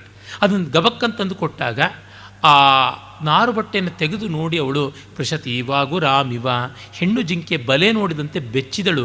ಅದನ್ನು ಉಟ್ಕೊಳ್ಳೋದು ಹೇಗೆ ಅಂತ ಗೊತ್ತಿದೆ, ಕೊರಳಿನ ಸುತ್ತಲೂ ನಾರು ಬಟ್ಟೆ ಇಟ್ಟುಕೊಂಡು ಗೊತ್ತಾಗದೆ ಕೈ ಹೊಸ್ಕೊಂಡು ಯೋಚನೆ ಮಾಡಿದಾಗ ರಾಮ ಅವಳ ರೇಷ್ಮೆ ಸೀರೆ ಮೇಲೆ ಅದನ್ನು ಉಡಿಸ್ಬಿಟ್ಟು ಹೀಗೆ ಉಟ್ಕೊಳ್ಳೋದು ಅಂಥೇಳಿ ರವಾನೆ ಮಾಡಿಬಿಟ್ಟ ಕಾಡಿಗೆ ಅಂತ ಬರುತ್ತೆ. ಅಂದರೆ ಸೀನ್ ಕ್ರಿಯೇಟ್ ಮಾಡಬಾರ್ದು ಅಂತ ರಾಮ ಮಾಡಿದಂಥ ಸಂದರ್ಭ. ಇಲ್ಲಿ ಅಂಥ ಒಂದು ಕಠೋರವಾದ ವರ್ತನೆ ಕೈಕೇಯಿ ಕಡೆಯಿಂದ ಆಗಬಾರದು ಅಂತ ಕವಿಯ ಉದ್ದೇಶ. ಅದಕ್ಕೆ ಮೊದಲಿಂದ ಬುನಾದಿ ಹಾಕಿರುವುದು ಈ ಬಗೆಯಲ್ಲಿ. ಮತ್ತು ಪಟ್ಟಾಭಿಷೇಕದ ನಗಾರಿ ಶಬ್ದ ಇತ್ಯಾದಿಗಳೆಲ್ಲ ಕೇಳಿಸ್ತಾ ಇದೆ, ನೋಡು ಈಗ ಅಂತ. ಈ ತತ್ಕ್ಷಣವೇ ಅದೆಲ್ಲ ನಿಂತು ಹೋದಂಥ ಸುದ್ದಿ ಬರುತ್ತೆ. ಅವರಿಗೆ ಮಂಗಳವಾದ್ಯಗಳ ಮೊಳಗುವಿಕೆ ನಿಂತು ಹೋಗಿದ್ದು ಬರುತ್ತೆ. ಏನು ಅಂತಂದುಕೊಂಡಾಗ ಸೀತೆ ನೋಡಿ ಏನು ಯೋಚನೆ ಮಾಡೋಲ್ಲ. ಅಥವಾ ಬಹುವೃತ್ತಾಂತಾನಿ ರಾಜಕುಲಾನಿ ನಾಮ, ಅರಮನೆ ಅಂದರೆ 1008 ಇರುತ್ತೆ. ಈಗ ಪ್ರಪೋಸಲ್ಲು, ಆಮೇಲೆ ಡಿಸ್ಪೋಸಲ್ಲು, ಈಗ ಆರ್ಡರ್ಸ್ ಕೊಡೋದು, ಆಮೇಲೆ ವಿಡ್ರಾ ಮಾಡ್ಕೊಳ್ಳೋದು ಆಗಬಹುದು. ಅದರ ಬಗ್ಗೆ ನಾವು ಯಾತಕ್ಕೆ ಯೋಚನೆ ಮಾಡೋಣ ಅಂತ ಹೇಳ್ಬಿಟ್ಟು ಆಗ ತತ್ಕ್ಷಣವೇ ರಾಮನ ಪ್ರವೇಶ ಆಗುತ್ತದೆ. ಆ ಸಂದರ್ಭದಲ್ಲಿಯೇ ಪಟ್ಟ ಕಟ್ಟಿ ದಶರಥ ಕಾಡಿಗೂ ಹೋಗ್ತಾನೇನೋ ಅಂತ ಬರುತ್ತೆ. ಆಗ ಅವಳು ಹೇಳ್ತಾಳೆ, ನ ತದ್ ಅಭಿಷೇಕಂ ಮುಖೋದಕಂ ಯದ್ಯೇವಂ ನ ತದ್ ಅಭಿಷೇಕಂ ಮುಖೋದಕಂ ನಾಮ. ನನ್ನ ಮಾವ ಪಟ್ಟ ಕಟ್ಟಿ ಕಾಡಿಗೆ ಹೋಗ್ತಾನೆ ಅಂದರೆ ಅದು ಅಭಿಷೇಕ ಅಲ್ಲ, ಅದು ಮುಖೋದಕ ಅಂದರೆ ಕಣ್ಣೀರು ಅಂತ ಅರ್ಥ ಅಂತಂತಾಳೆ. ದೊಡ್ಡವರು ಪಟ್ಟ ಕಟ್ಟಿ ದೂರ ಹೋಗುವುದು ಸರಿಯಲ್ಲ ಅಂತ. ಅಷ್ಟೊತ್ತಿಗೆ ರಾಮ ಬರ್ತಾನೆ. ಇಷ್ಟು ಚುಟುಕಾಗಿ ಮಾಡ್ತಾ ಇದ್ದಾನೆ, ಚುರುಕಾಗಿ ಮಾಡ್ತಾ ಇದ್ದಾನಲ್ಲ, ಇದು ಹೇಗೆ ರಿಯಲಿಸ್ಟಿಕ್ಕಾಗಿ ಸರಿಯಾಗುತ್ತದೆ, ಸಹಜತೆ ಇಲ್ಲಿ ಏನು ಅಂತನೂ ಪ್ರಶ್ನೆ ಬರ್ತದೆ. ಆದರೆ ಸಂಸ್ಕೃತ ರಂಗತಂತ್ರ ಗೊತ್ತಿದ್ದವರಿಗೆ ಚೆನ್ನಾಗಿ ತಿಳಿಯುತ್ತದೆ. ಇದನ್ನೆಲ್ಲ ಮಾಡ್ತಾ ಇದ್ದಂತೆಯೇ ಧ್ರುವಗೀತಗಳು ಇರುತ್ತವೆ, ಅದನ್ನು ಹಾಡಿಕೊಂಡು ಒಂದು ಸುತ್ತು ಒಂದು ಮಂಡಲ ಬರ್ತಾ ಇದ್ದಂತೆಯೇ ಕಾಲ ಮುಗಿಯಿತು ಅಂತ ಗೊತ್ತಾಗುತ್ತೆ. ಅದು ಸಂಸ್ಕೃತ ನಾಟಕಗಳ ಕನ್ವೆನ್ಷನ್. ಆ ದೃಷ್ಟಿಯಿಂದಲೇ ಇಲ್ಲಿ ಮಾಡಿರುವಂಥದ್ದು. ನಡೀತಾ ಇದ್ದಂತೆಯೇ ರಾಮನ ಪ್ರವೇಶವಾಗುತ್ತದೆ. ಅಂದರೆ ರಾಮನಿಗೆ ಪಟ್ಟಾಭಿಷೇಕ ಅಂತ ದಶರಥ ಹೇಳಿ ಅದು ನಿಲ್ಲಿಸಿ ಎಲ್ಲ ಆಗಿರ್ತದೆ. ಅವನು ಬರ್ತಾನೆ. ಅವನ ಆ ಪ್ರವೇಶದ ಪದ್ಯವೇ ಚೆನ್ನಾಗಿದೆ. ಆರಬ್ಧೆ ಪಟಹೆ ಸ್ಥಿತೇ ಗುರುಜನೆ ಭದ್ರಾಸನೆ ಲಂಘಿತೆ ಸ್ಕಂದೋಚ್ಚಾರಣ ನಮ್ಯಮಾನ ವದನ ಪ್ರಚ್ಯೋತಿತೋಯೇ ಘಟೆ ರಾಜ್ಞಾಹೂಯ ವಿಸರ್ಜಿತೆ ಮಯಿ ಜನು ಧೈರ್ಯೇಣ ಮೇ ವಿಸ್ಮಿತ ಸ್ವಪುತ್ರ ಕುರುತೆ ಪಿತುರ್ಯದಿವಚಃ ಕಸ್ತತ್ರ ಭೋ ವಿಸ್ಮಯ ಅಂತ. ಎಲ್ಲ ಸತಿಸಪ್ತಮಿ ಪ್ರಯೋಗದಲ್ಲಿ ನಡೀತಾ ಇದ್ದಂತೆ ಅಂತ ಹೇಳ್ತಾನೆ. ಆರಬ್ಧೆ ಪಟಹೆ, ನಗಾರಿ, ತೂರ್ಯ ಇತ್ಯಾದಿ ಪಂಚಮಹಾಶಬ್ದಗಳು ಘೋಷ ಮಾಡ್ತಾ ಇರುವಾಗ, ಸ್ಥಿತೇ ಗುರುಜನ ಎಲ್ಲ ನಿಂತಿರುವಾಗ, ಭದ್ರಾಸನೆ ಲಂಘಿತೆ, ಇನ್ನು ಭದ್ರಾಸನವನ್ನು ಆ ಸಿಂಹಾಸನವನ್ನು ಇಟ್ಟಿದ್ದಾಗ ಇನ್ನೇನು ಪ್ರಚ್ಯೋತಿತೋಯೇ ಘಟೆ, ಹೆಗಲ ಮೇಲೆ ಇನ್ನು ತಲೆ ಮೂಲಕವಾಗಿ ಬೀಳಬೇಕು ಆ ಮಂಗಳ ದ್ರವ್ಯದ ಜಲ ಅನ್ನುವಷ್ಟರೊಳಗೇನೆ ರಾಜ್ಞಾಹೂಯ ವಿಸರ್ಜಿತೇ ಮಯಿ, ರಾಜ ತಡೀರಿ ಅಂತಂದ ಅಷ್ಟೆ. ನಾನು ಹಾಗೆ ಸುಮ್ಮನೆ ತಡೆದು ನಿಂತು ಇಳಿದು ಬಂದುಬಿಟ್ಟೆ. ಆದರೆ ಧೈರ್ಯೇಣಮೇ ವಿಸ್ಮಿತ, ನನ್ನ ಧೈರ್ಯದಿಂದ ಜಗತ್ತಿಗೆಲ್ಲ ಆಶ್ಚರ್ಯ ಆಗ್ತಾ ಇದೆ. ಏನು ರಾಮ ಪಟ್ಟಾಭಿಷೇಕ ಅಂದರೆ ನಿಂತುಕೊಂಡ, ನಿಲ್ತು ಅಂತಂದರೆ ಇಳ್ದ. ಅದರೊಳಗೆ ಯಾವುದೂ ವಿಕಾರ ಇರಲಿಲ್ಲ, ಯಾವುದೂ ಅವನ ರಿಯಾಕ್ಷನ್ ಅಂತನ್ನುವುದಿರಲಿಲ್ಲ, ಪ್ರತಿಕ್ರಿಯೆ ಇರಲಿಲ್ಲ. ಸಮಾಧಾನವಾಗಿ ಕಾಳಿದಾಸನ ಮಾತಿನಲ್ಲಿ ಹೇಳುವಂತೆ ದದತೋ ಮಂಗಲಕ್ಷೋಮೆ ವಸಾನಸ್ಯ ಚ ವಲ್ಕಲೆ ದದರ್ಶರು ವಿಸ್ಮಿತಾಸ್ತಸ್ಯ ಮುಖರಾಗಂ ಸಮಂ ಜನಾ. ಪೀತಾಂಬರ ಹುಟ್ಟಾಗಲೂ ನಾರುಮಡಿ ತೊಟ್ಟಾಗಲೂ ಅವನ ಮುಖದ ಕಾಂತಿ ಮಸುಳಿಸಲಿಲ್ಲ. ಇದನ್ನು ನೋಡಿ ಪೌರಜನರಿಗೆ ವಿಸ್ಮಯವಾಯಿತು. ನೋಡಿ, ಭಾಸನಿಂದ ಈ ಭಾವವನ್ನು ಕಾಳಿದಾಸ ಗ್ರಹಿಸಿರಬಹುದು ಅನ್ನೋದಕ್ಕೆ ಇಂಥ ಮಾತುಗಳು ಗೊತ್ತಾಗುತ್ತೆ. ಧೈರ್ಯೇಣ ಮೇ ವಿಸ್ಮಿತ ಸ್ವಪುತ್ರ ಕುರುತೆ ಪಿತುರ್ಯದಿ ವಚಃ ಕಸ್ತತ್ರ ಭೋ ವಿಸ್ಮಯ. ತಂದೆಯ ಮಾತನ್ನು ಅವನ ಮಗ ಆಚರಣೆ ಮಾಡೋದ್ರೊಳಗೆ ಅದೇನು ಆಶ್ಚರ್ಯ, ನನಗಂತೂ ಅರ್ಥ ಆಗಲಿಲ್ಲಪ್ಪ, ನಾನಿತ್ತ ಬಂದೆ ಅಂತ ರಾಮ ಅಂತಾನೆ. ಅಂದರೆ ಒಂದು ದೊಡ್ಡ ತ್ಯಾಗವನ್ನು ಅವನು ತ್ಯಾಗ ಅಂತಲೂ ಭಾವಿಸಿಕೊಂಡಿಲ್ಲ. It is so natural to him ಅನ್ನುವಂಥದ್ದು ಸೀತೆಯಲ್ಲಿಯೂ ಅದು ಕಾಣ್ತೀವಿ, ರಾಮನಲ್ಲೂ ಕಾಣ್ತೀವಿ. ಹೀಗೆ ಅವರವರ ಒಂದೊಂದು ಮಾತಿನಲ್ಲಿಯೇ ವ್ಯಕ್ತಿತ್ವದ ಸಮಗ್ರವಾದ ಸಾರವನ್ನು ಕಟ್ಟಿಕೊಟ್ಟು ಬಿಡ್ತಾನೆ ಕವಿ. ಮತ್ತು ಯಾವುದಮ್ಮ ಮೈಥಿಲೀಂ ಪಶ್ಯಾಮಿ ಅಂತಾನೆ. ಇಲ್ಲಿ ನೋಡಿ, ಸೀತೆ ಅಂತನ್ನುವುದನ್ನು ಮೈಥಿಲಿ ಶಬ್ದದಿಂದ ಹೇಳುವಂಥದ್ದು. ಕಾರಣ, ಅರಮನೆಯಲ್ಲೆಲ್ಲ ಒಂದು ಮರ್ಯಾದೆ ಏನೆಂದರೆ ಪಟ್ಟಮಹಿಷಿಯರು ಮಹಾರಾಣಿಯರನ್ನು ಅವರ ಆ ದೇಶದ ಹೆಸರಿನಿಂದ ಕರೀತಕ್ಕಂಥದ್ದು. ಕೌಸಲ್ಯ ಕೋಸಲ ದೇಶದವಳು, ಕೈಕೇಯಿ ಕೇಕೈ ದೇಶದವಳು, ಆ ರೀತಿ ದ್ರೌಪದಿ ದೃಪದ ನಂದಿನಿ, ಅದಕ್ಕಿಂತ ಹೆಚ್ಚಾಗಿ ಪಂಚಾಲ ದೇಶದವಳು, ಹೀಗೆ ಕರೆಯುವಂಥದ್ದು. ಇನ್ನು ನಮ್ಮ ಮೈಸೂರು ಅರಮನೆಯಲ್ಲೂ ಕೂಡ ಇತ್ತು. ಅವರು ಇರತಕ್ಕಂಥ ಒಂದು ತೊಟ್ಟಿಯ ವಿಭಾಗ ಯಾವುದಿದೆ, ತೊಟ್ಟಿ ಅಂತಂದರೆ ಅವರ ಒಂದು ಯಾವ ಕ್ವಾರ್ಟರ್ಸ್ ಅಂತ ಕರಿತಾ ಇದ್ರು, ಆ ರೀತಿಯಾದಂಥದ್ದು.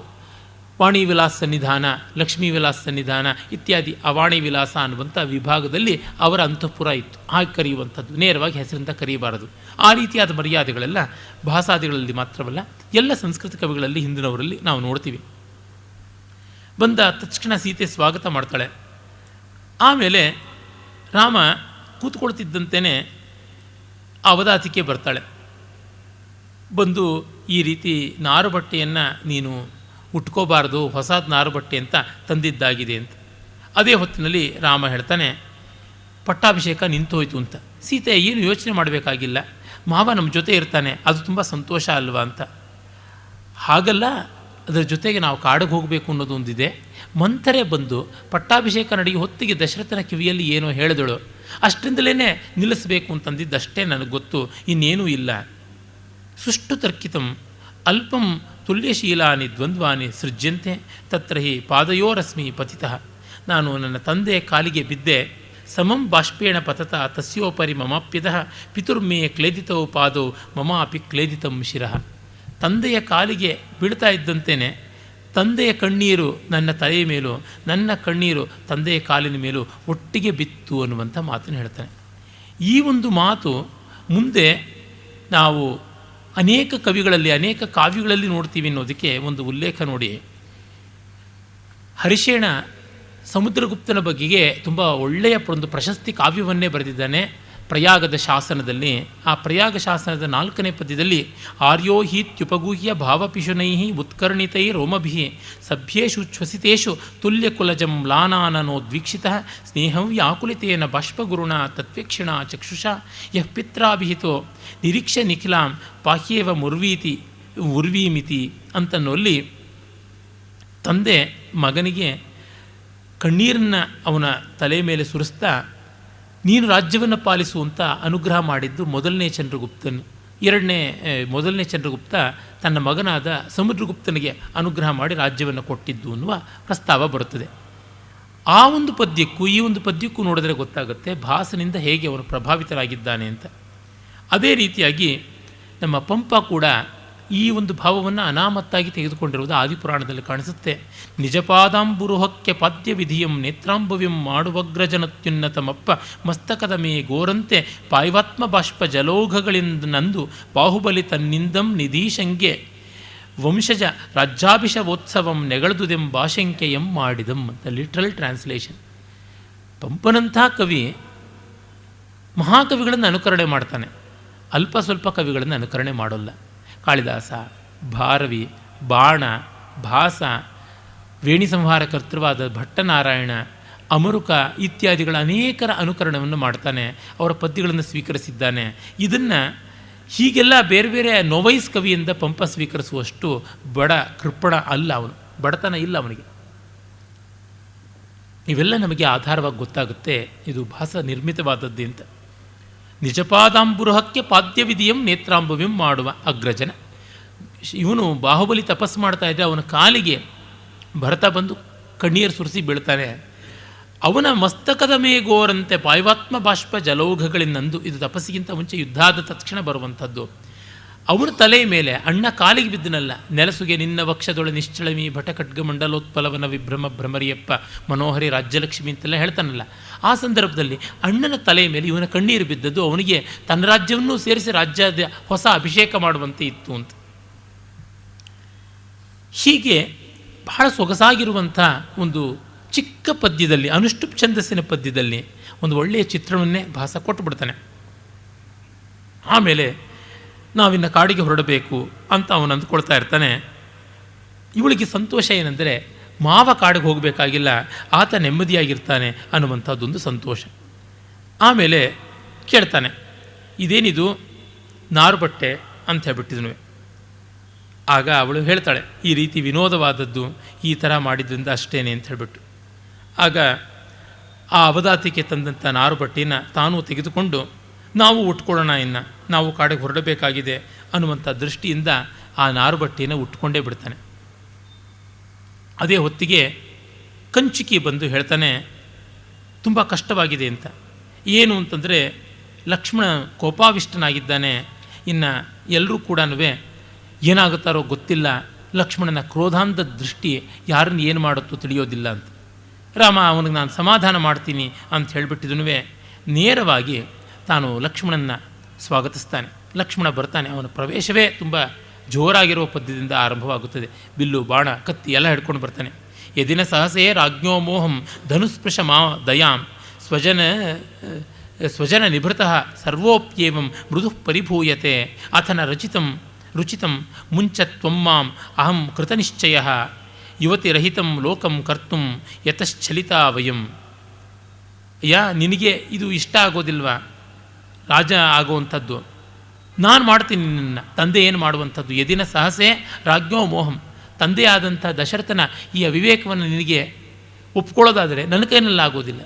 ನೀನು ದಯೆ ಮಾಡೋದಿದ್ರೆ ನನ್ನ ಕೈನಲ್ಲಿ ಮಾಡೋಕ್ಕಾಗೋದಿಲ್ಲ. ಸ್ವಜನ ಪರಜನ ಅನ್ನುವಂಥ ಭೇದವನ್ನು ನಾನು ಮಾಡ್ಕೊಳ್ಳೋಕ್ಕಾಗೋದಿಲ್ಲ. ಇಲ್ಲಿ ಆ ದುಷ್ಟನ್ನು ನಾನು ಬಡೀಲೇಬೇಕು. ಅಷ್ಟು ಮಾತ್ರವಲ್ಲ, ನನಗೆ ಯಾವ ನಿಶ್ಚಯ ಇದೆ ಅಂತಂದರೆ ಈ ಜಗತ್ತಿನಲ್ಲಿ ಹೆಂಗಸರೇ ಇರಬಾರ್ದು ಅಂತ ಮಾಡಬೇಕು ಅಂತ ಅನಿಸಿದೆ ಅಂತ.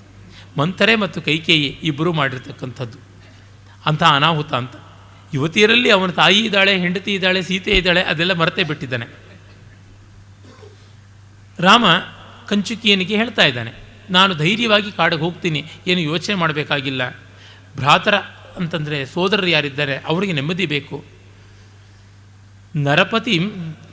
ನವನೃಪತಿ ವಿಮರ್ಶೆ ನಾಸ್ತಿ ಶಂಕ ಪ್ರಜಾನಾಂ ಅಥಚನ ಪರಿಭೋಗೈ ವಂಚಿತ ಭ್ರಾತರೋಮೆ. ನನಗೇನು ತೊಂದರೆ ಇಲ್ಲ, ಕಾಡಿಗೆ ಹೋಗೋದಕ್ಕೆ ಯಾವ ರೀತಿಯಾದ ಚಿಂತೆಯೂ ಇಲ್ಲ. ನಮ್ಮ ತಂದೆ ನೆಮ್ಮದಿಯಾಗಿ ರಾಜ್ಯದಲ್ಲಿದ್ದರೆ ಸಾಕು, ಭರತನಿಗೆ ರಾಜ್ಯ ಬಂದರೂ ತೊಂದರೆ ಇಲ್ಲ ಅನ್ನುವ ಮಾತನ್ನು ಹೇಳುವಾಗ ಲಕ್ಷ್ಮಣ ಈ ಕೋಪ ಮಾಡಿಕೊಂಡು ಕೋಲಾಹಲ ಮಾಡ್ತಾ ಇದ್ದಾನೆ. ಕ್ಷೋಭಿತಕ್ಕೇನು ಲಕ್ಷ್ಮಣವು ಧೈರ್ಯ ಸಾಗರ.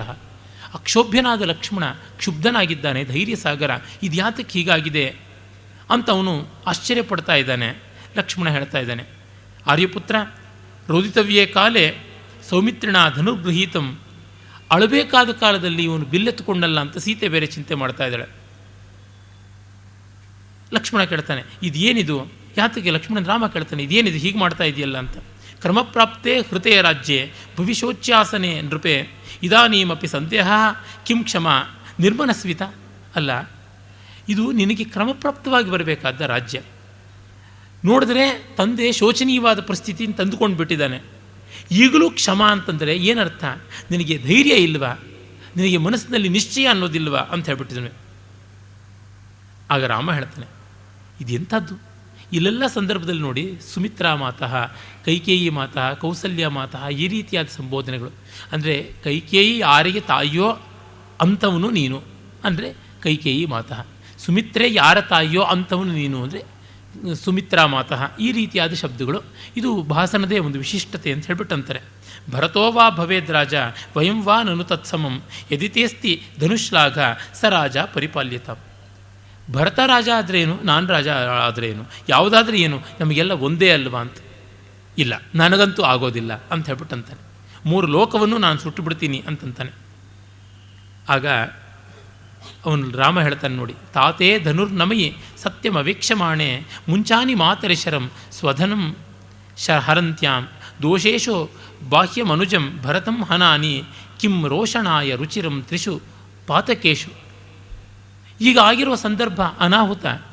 ಕಾರಣ ಯಾರು? ತಂದೆ ಅಂತಂದರೆ ತಂದೆಯನ್ನು ಕೊಲ್ಲೋದೆ, ಅಥವಾ ಕೈಕೇಯಿಯಿಂದ ತಾಯಿಯನ್ನು ಕೊಲ್ಲೋದೆ, ಇಲ್ಲ ಭರತನಿಂದ ಅಂತ ಭರತನ ಕೊಲ್ಲೋದೆ, ತಂದೆ ತಾಯಿ ತಮ್ಮ ಇವ್ರ ಮೂವರಲ್ಲಿ ಯಾರನ್ನು ಕೊಲ್ಲೋದು? ಈ ಮೂರು ಪಾತಕ ಬಿಟ್ಟು ಇನ್ನೇನಿದೆ ಇದನ್ನು ಸರಿ ಮಾಡೋದು ಅಂತಂದರೆ ಇಲ್ಲ. ಆಗ ರಾಮ ಹೇಳ್ತಾನೆ, ಆ ಥರ ಹೇಳಿದ್ದಕ್ಕೆ ಲಕ್ಷ್ಮಣ ಅಂತಾನೆ, ಯತ್ಕೃತೆ ಮಹತಿ ಕ್ಲೇಶೇ ರಾಜ್ಯೇ ಮೇನ ಮನೋರಥಃ ವರ್ಷಾಣಿ ಕಿಲ ವಸ್ತವ್ಯಂ ಚತುರ್ದಶ ವನೇ ತ್ವಯ. ನನಗೆ ನಿನಗೆ ರಾಜ್ಯ ಹೋಗಿದ್ದಕ್ಕಿಂತ ಹೆಚ್ಚಾಗಿ 14 ವರ್ಷ ವನವಾಸ ಮಾಡುವಂಥದ್ದು, ಅದು ನನಗೆ ತುಂಬ ಕಷ್ಟ ಅಂತ. ಅಯ್ಯೋ, ಇದು ಏನು ಮಹಾ ದೊಡ್ಡ ಸಮಸ್ಯೆ ಅಂತ ಅಂದ್ಕೊಂಡಿದ್ದೀಯಾ? ಅದು ಒಂದು ವಿನೋದ ಅಲ್ವೇ, ಅದು ಒಂದು ಸೊಗಸಲ್ವೇ ಅಂತ ರಾಮ ಉತ್ತರ ಕೊಡ್ತಾನೆ. ಮತ್ತು ಎಲ್ಲಕ್ಕಿಂತ ಮಿಗಿಲಾಗಿ ನಮ್ಮ ತಂದೆ ಕಾಡಿಗೆ ಹೋಗೋದಿಲ್ಲ, ಅದನ್ನು ನಾವು ಸಂತೋಷಪಟ್ಟು ಅನುಭವಿಸಬೇಕು, ಅದನ್ನು ಬಿಟ್ಟು ಇನ್ನೆಂಥದ್ದು ಮಾಡುವುದು ಅನ್ನೋ ಮಾತನ್ನು ರಾಮ ಸಮಾಧಾನಕ್ಕೆ ಹೇಳ್ತಾನೆ. ಹೀಗೆ ಪುಂಖಾನುಪುಂಖವಾಗಿ ಚುಟುಕವಾದ ಮಾತುಗಳಲ್ಲೇನೆ ಇಡೀ ವನವಾಸಕ್ಕೆ ಕೈಕೇಯಿ, ಮಂಥರೆ, ದಶರಥ ಯಾರ ಸನ್ನಿಧಿಯೂ ಇಲ್ಲದೆ ರಾಮ, ಲಕ್ಷ್ಮಣ, ಸೀತೆ ತೀರ್ಮಾನ ಮಾಡಿಕೊಳ್ತಾರೆ. ವಾಲ್ಮೀಕಿ ರಾಮಾಯಣದಲ್ಲಿ ಕೌಸಲ್ಯ ಸಂಕಟ, ಮತ್ತು ಕೈಕೇಯಿಯ ವಂಚನೆ, ಮಂಥರೆಯ ತಂತ್ರ, ವಸಿಷ್ಠರ ಆಕ್ರೋಶ ಇವೆಲ್ಲ ಕೂಡ ಬರುತ್ತದೆ. ಇಲ್ಲಿ ಅವರು ಯಾರೂ ಬರದಂತೆ ನಡೆದುಬಿಡುತ್ತೆ. ಕೈಕೇಯಿ ನಮಗೆ ಕಾಣಿಸೋದೇ 3ನೇ ಅಂಕದಲ್ಲಿ. ಆಮೇಲೆ ಲಕ್ಷ್ಮಣ ಹೇಳ್ತಾನೆ, ನಾನಂತೂ ಬಂದೇ ಬರ್ತೀನಿ ಅಂತ. ಸೀತೆಯೂ ಹೇಳ್ತಾಳೆ, ನಾನು ಬಂದೇ ಬರ್ತೀನಿ ಅಂತ ಹೇಳ್ಬಿಟ್ಟಿದ್ನು. ಗುರೋರ್ಮೇ ಪಾದಶುಶ್ರೂಷಾಂ ತ್ವಮೇಕಾ ಕರ್ತುಮಿಚ್ಛಸಿ ತೈವೈವ ದಕ್ಷಿಣ ಪಾದೋ ಮಮ ಸವ್ಯೋ ಭವಿಷ್ಯತಿ. ನೋಡಿ, ಹೇಳುವಂಥ ಮಾತು ಎಷ್ಟು ಚೆನ್ನಾಗಿದೆ. ಅಣ್ಣನ ಬಲಗಾಲನ್ನು ನೀನು ಒತ್ತೋದಿದ್ರೆ ಎಡಗಾಲನ್ನು ಒತ್ತೋದಕ್ಕೆ ನನಗೆ ಅವಕಾಶ ಇಲ್ಲವ ಅತ್ತಿಗೆ, ನಾನು ಖಂಡಿತ ಬಂದೇ ಬರಬೇಕು ಕಾಡಿಗೆ ಅಂತ ಹೇಳ್ಬಿಟ್ಟು. ಸೀತೆ ಅದನ್ನು ನೋಡಿ ಪಾಪ ಕರಗಿಬಿಡ್ತಾಳೆ. ದಯತಾಂ ಖಲ್ವಾರ್ಯ ಪುತ್ರ ಸಂತಪ್ಯತೆ ಸೌಮಿತ್ರಿ, ಅವನ ಮೇಲೆ ಕರುಣೆ ತೋರಿಸಿ ಅವನು ಇಷ್ಟು ಬೇಸರ ಪಟ್ಕೊಳ್ತಾ ಇದ್ದಾನಲ್ಲ ಅಂತ ಹೇಳ್ಬಿಟ್ಟಿದ್ನು. ಆಮೇಲೆ ಲಕ್ಷ್ಮಣ ಇನ್ನೊಂದು ಮಾತು ಹೇಳ್ತಾನೆ, ನಿರ್ಯೋಗಾತ್ ಭೂಷಣಾನ್ ಮಾಲ್ಯಾನ್ ಸರ್ವೇಭ್ಯೋರ್ಧಂ ಪರದಾಯಮೇ ಚೀರಮೇಕಾಕಿನಾ ಬದ್ಧಂ ಚೀರೇ ಖಲ್ವಸಿ ಮತ್ಸರಿ. ಅಲ್ಲ ಅಣ್ಣ, ನಿನಗೆ ಒಂದು ಒಳ್ಳೆ ಪಟ್ಟು ಬಟ್ಟೆ ಸಿಕ್ಕಾಗ, ಮಾಲಿಕೆ ಸಿಕ್ಕಾಗ, ಹಾರ ಕೆಯೂರ ಸಿಕ್ಕಾಗ ನಮಗೆ ಹಂಚಿಕೊಳ್ಳದೆ ಒಂದು ದಿವಸವೂ ಇರ್ತಾ ಇರಲಿಲ್ಲ.